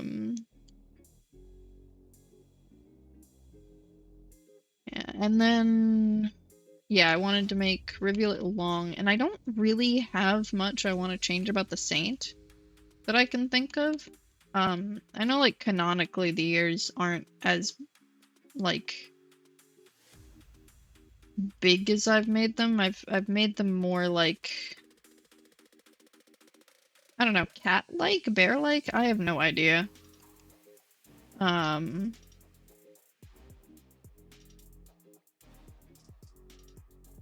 I mean, I could very well do this. I could just say, screw your slug cat anatomy and give them internal ear things instead of the, like, antennae-esque thing. Although my real question with that is it like antennae emulating slug, or is it cat ear, but with the art style, you don't see the inner ear and it's just the shape? I have no idea, but this looks like rabbit ears and also just looks wrong, so never mind. I I don't I don't think slug cat with inner ear looks quite right, to be honest. Maybe not. Um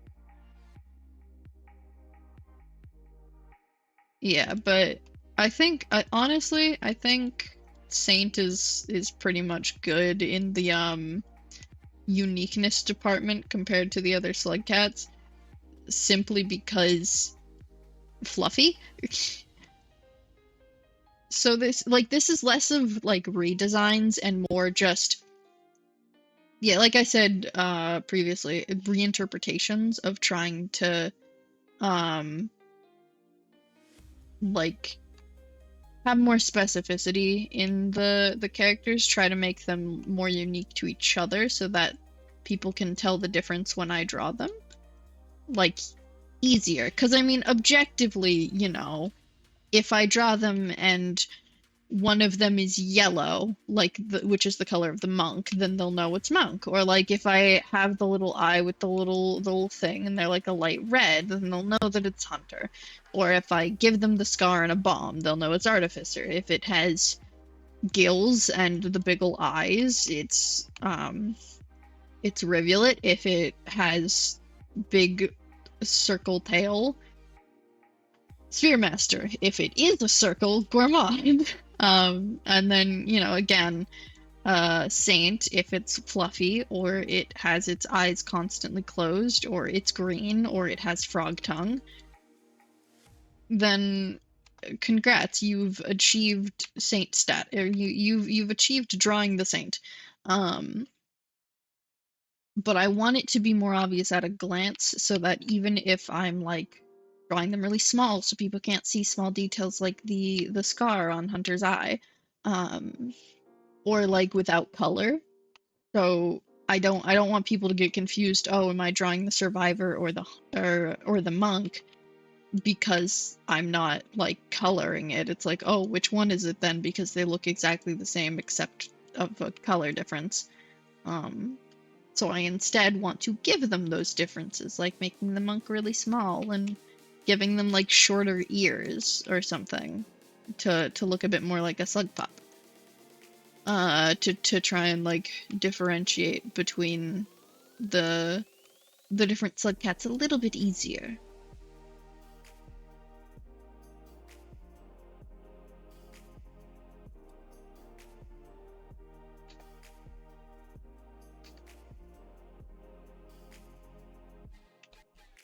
And I realize now that this specifically looks a lot like a ferret, actually. Interesting.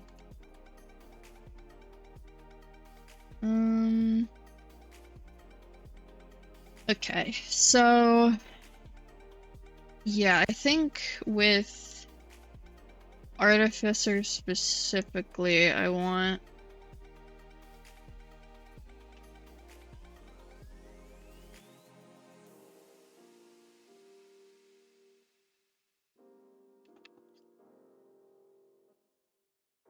You know, I want the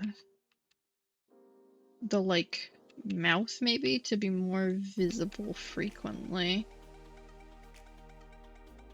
Because usually you can't really see the Slugcats' mouths much ever. I mean, you can't really ever see them in the game.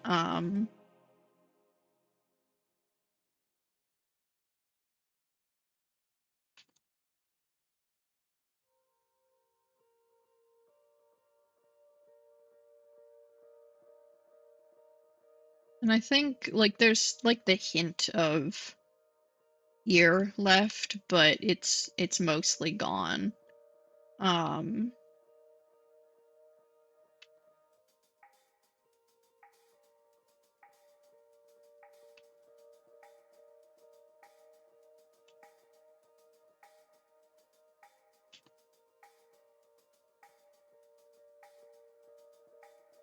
Yeah, but like just have like the mouth visible, not really making any expression, but it's there kind of thing.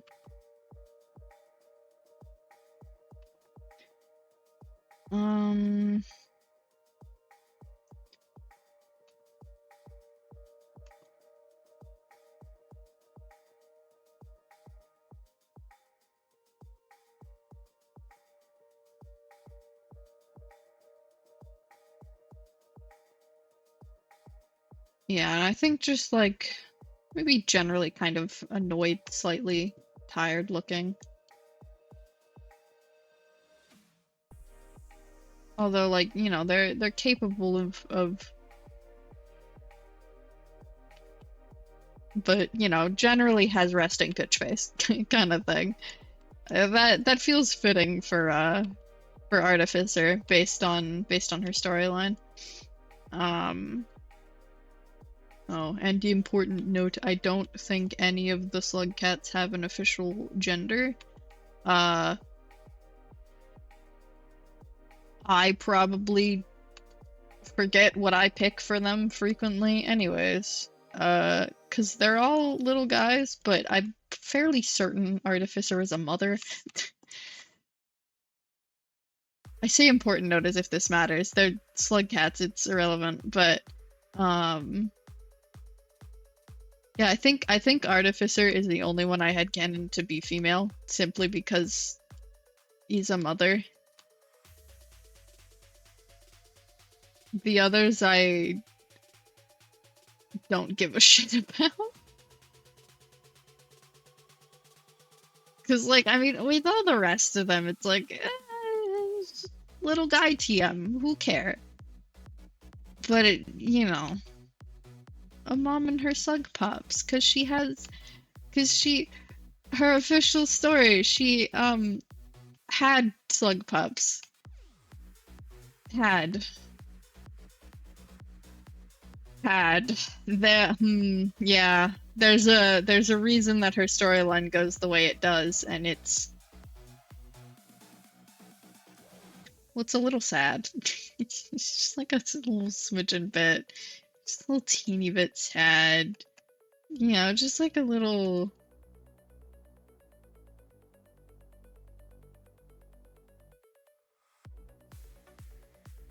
Just like a little sad. It's just her kids just kind of die a little bit. It's no big deal. You know, it's just like a little sad. Hee slug pup.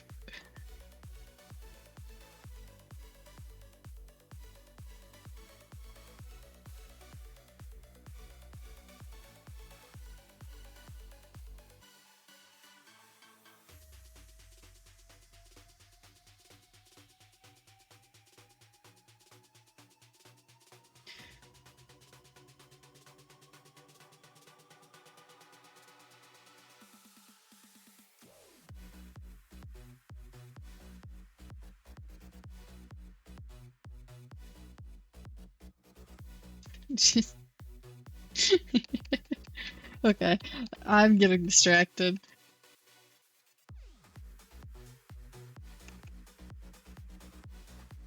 Okay, so Artificer, she is Angie. She's got one exploded ear. Right, I remember. I wager she defended like when I think there was an explosion that went off that caused this. And my thinking is that she curled up, and like used her tail to protect herself mostly.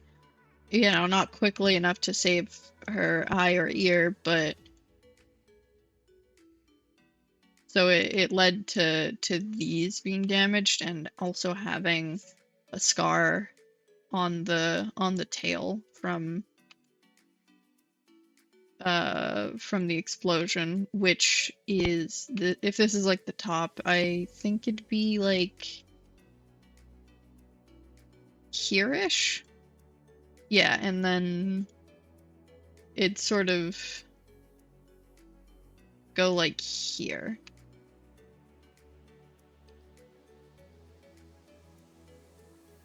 That makes sense. And then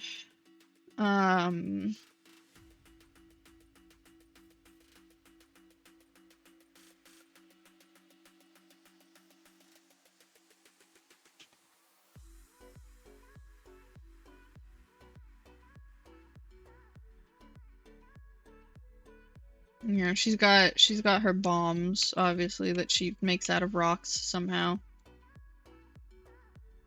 And then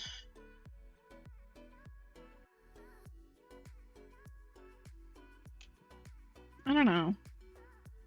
I'm not really sure what else to do with these because I'm used to designing and messing around with human characters. So I'm not like super familiar with like Slugcats. I mean, I enjoy designing creatures as well. I wouldn't call myself a creature designer, and not quite yet, but I find a lot of fun in designing creatures, but I'm definitely a novice at it. So working with something so simplistic gives me a lot of freedom, but it also means that I don't really have anywhere to go from. Because like what is there to add? This is a little guy with little dreams, and I can't really think of anything to adjust much because like the extent of my ideas like before I got to stream was the tail and the face or the ear, and then maybe like add the mouth in frequently so it's more visible.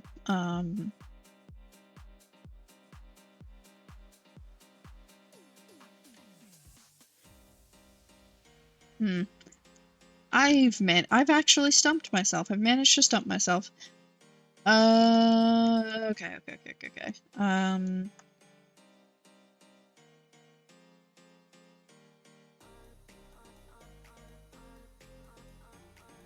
And wait a minute, are we in?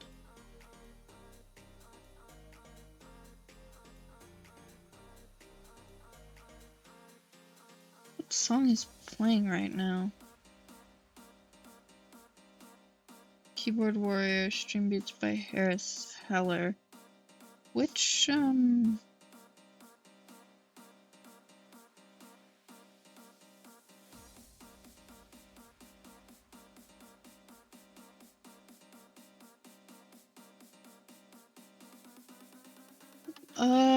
I don't know which playlist that's from.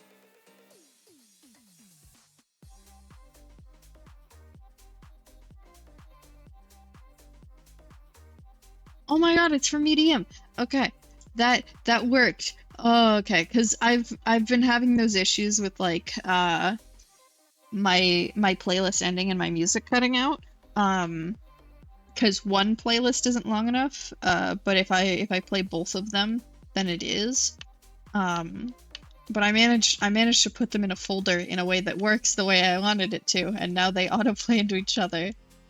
I didn't even realize until now that the music kept going, and it's been nearly all of stream. Success! No more silence. Oh, it's glorious. Okay, so with her, there'd be like the scars on the tail.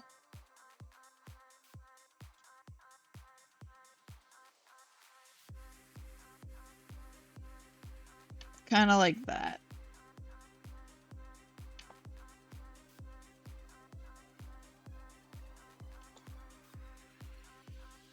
Okay, and then I mean, I guess game mechanic wise, there's like the jumping thing. So maybe like, yeah, because there's a game mechanic where Artificer will be able to do like a sort of double jump using an explosion, which if you do too many times, it'll kill you. So maybe just like a scar right in the middle. Like holding a bomb there, sort of, and then, and so it like explodes here. And or maybe less of a scar and more like the fur is gone, or like, again, do they have fur? Or like it's replaced with like callus as like defensive, the body trying to like protect itself from the explosions. Maybe I'll think about it.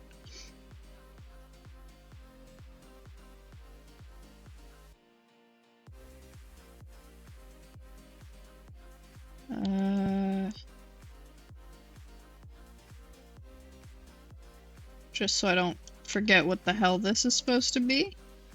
I know how to draw an arrow. My God, because I don't draw arrows like this, because the way that I do literally everything in my life in relation to writing or like anything other than drawing that requires pencil or a writing utensil is be as quick and efficient as possible. My entire handwriting is built off of just being as fast as physically possible. Like down to the minute details of like how I dot my I's, because if I don't dot it, it'll be like confusing whether it's an I or an L, because I have very inconsistent sizing with my letters. But doing a single dot is not visible. It's barely visible. And like doing the like circling thing or like scribbling to fill it in takes too long. And you know, I'm not gonna like do all capitals always. I've found that for me specifically, the fastest way to dot an I is to do a line and then do a circle. Like not a filled in circle or a scribble, just a circle. And sometimes they get really big because I'm going really fast, and sometimes they'll end up like this because I'm going really fast and they end up more like a line. But I literally dot my I's in a specific way to try and make it as fast as possible. Or like I won't lift up my pencil for the T, so it'll get this like weird crossed V shape, or like same with like A's too. And like I've started or like I do my Y's and my G's like all fancy because it allows me to go into the next letter really quickly. Or like usually I do separate for F's just because I find that F's are really hard to read sometimes. But every once in a while you will get an F that looks like this from me, and it's closer to an ampersand than it is an F.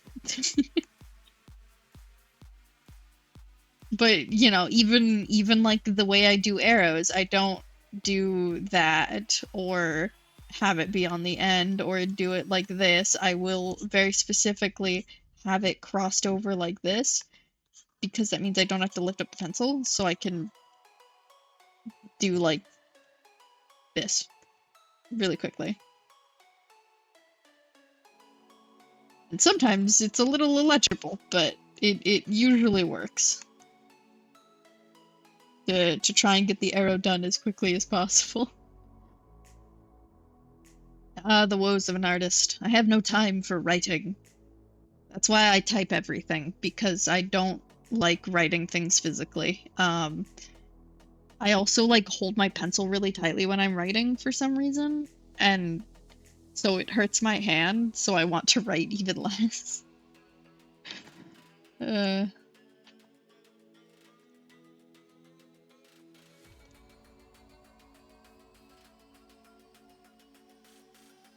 okay, but that's artificer, and then there is because mostly I'm trying to figure out like how I can like adjust their designs in a way where they still look like them. Like with something like Rivulet, it's specific enough that it gives me a jumping off point where it's like, oh, fish? Okay, let's make it more fish. Let's make the ears look more fish. Let's give the tail fins to look more fish. Let's make it long and wiggly like fish. Or like Spearmaster has the canonical design element of being lighter than the other Slugcats, so why don't we make it look like it doesn't weigh a lot? Which I've seen other people do that too, so I yoinked it from them a little bit. Or like Hunter. The Hunter gets in a lot of battles, so why not give the Hunter more battle scars? Like a bitten off ear or something, or like a couple more scars here or there. And then you have like the Survivor and the Monk, and it's like, ah yes, Survivor, how change? It looks same. And Monk is yellow. But I was able to fill with this one, kind of, but it's I don't know, I'm still not sure how I feel about Monk and Hunter versus Survivor, because there's not really anything I want to change about Survivor. Like, I'm basically just gonna keep it as is, pretty much. But I feel like there's more I could do to the Hunter and the Monk to make them unique, you know? Like, more than just small, short ear, or injured.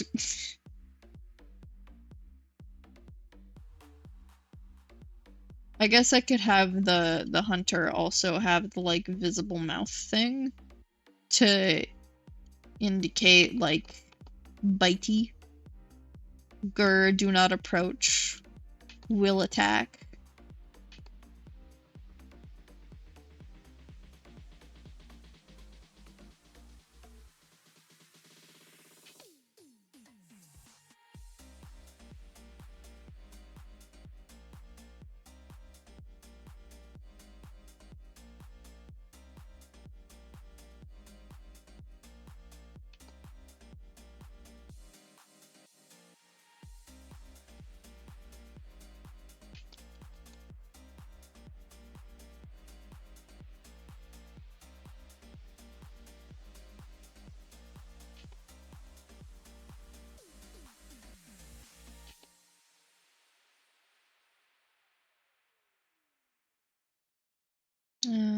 I don't know.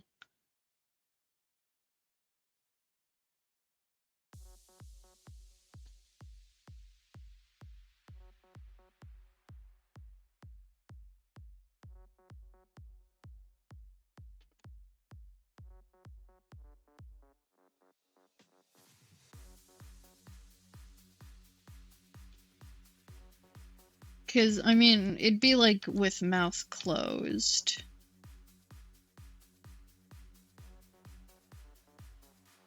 Well, I probably wouldn't have it be like the same, like, sharp mouth that I've given Artificer, because I've seen other people draw them like that. I'd probably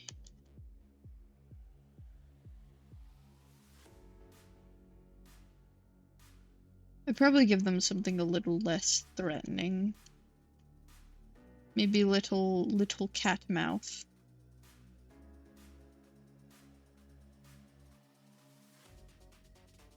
Although I probably will also just draw like Survivor and Monk like that sometimes. I don't know, maybe single jaggy line?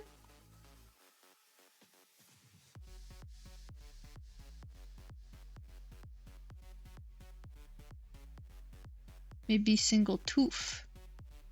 Give little tooth.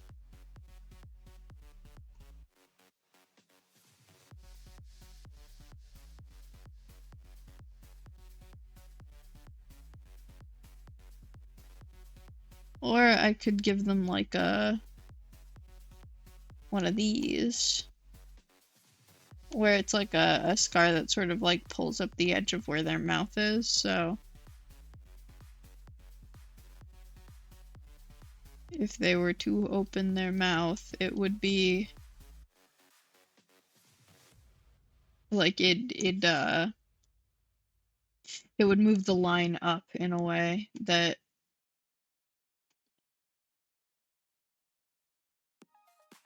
yeah, like that.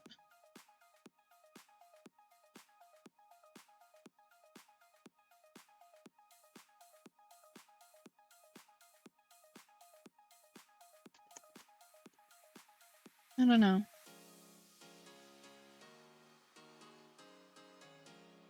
I will have to think about it.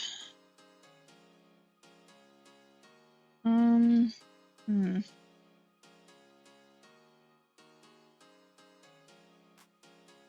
I don't know. I think like the eye scar is, and maybe like having a bitten off ear kind of thing is decent enough for having like facial differences.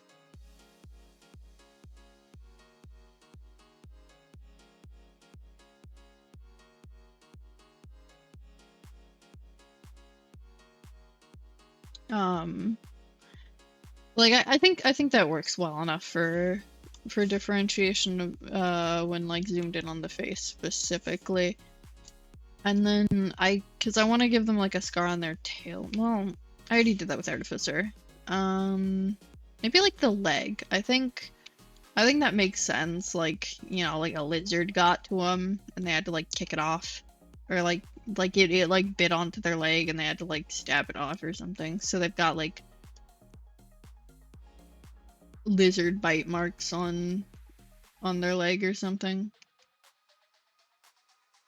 So like when their leggy is extended, it would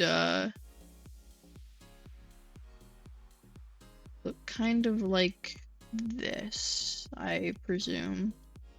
I don't actually know what a lizard's teeth would look like in the situation of Rain World. Yeah, something like that-ish. And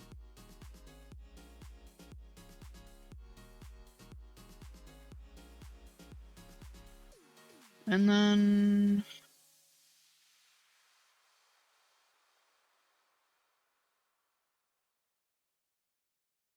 oh gosh. As much as character designing is my bread and butter, my forte, my craft of choice, it's a little difficult sometimes. But you know, that's how art always is. Sometimes even the things that you're good at can be difficult, and that's just a part of the process. Nothing is ever super easy or perfect. It's always a learning process, no matter how good you get at it. And I think that's half the fun of it. Cause, you know, what's the point in drawing if you ain't getting better every day? There's several points, but still. Like I think like improvement and growth is a lot of the fun in you know, in art and in life in general, not to get like super dramatic and philosophical or something.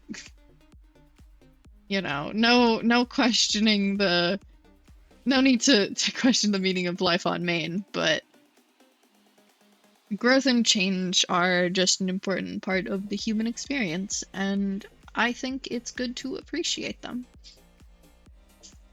Just as it is also very good to appreciate when you have tiny little guy in your presence.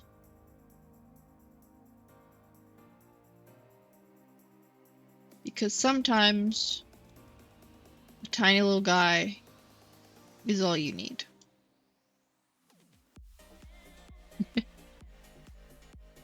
My god, this right here is such a derpy looking face though.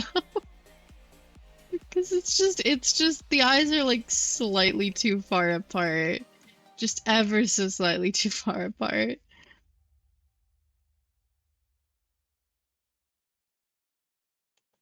What is... Oh, it's this. Okay.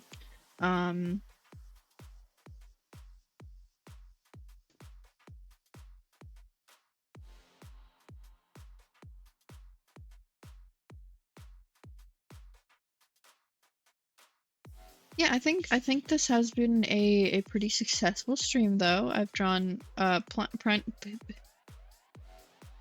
English, my first language. I've drawn plenty of little guys. Uh, I'm genuinely very proud of this one because I drew it with a mouse and that was not easy. He's a scug, he's a little guy. Look at him. Him, yes. Regardless, I should save this. Rid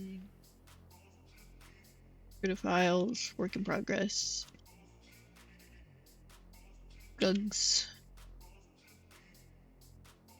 Save. Alright, well, this has been very lovely, very fun. I've gotten to draw plenty of friendly little dudes. But it is 7:30, so I must be on my way. To anyone who has watched this, I hope you have a wonderful day or night, or whatever time it may be for you. And, yeah. Pet your cats if you have them. Or your slugs if you have those too. Hope you have a wonderful day. Bye-bye.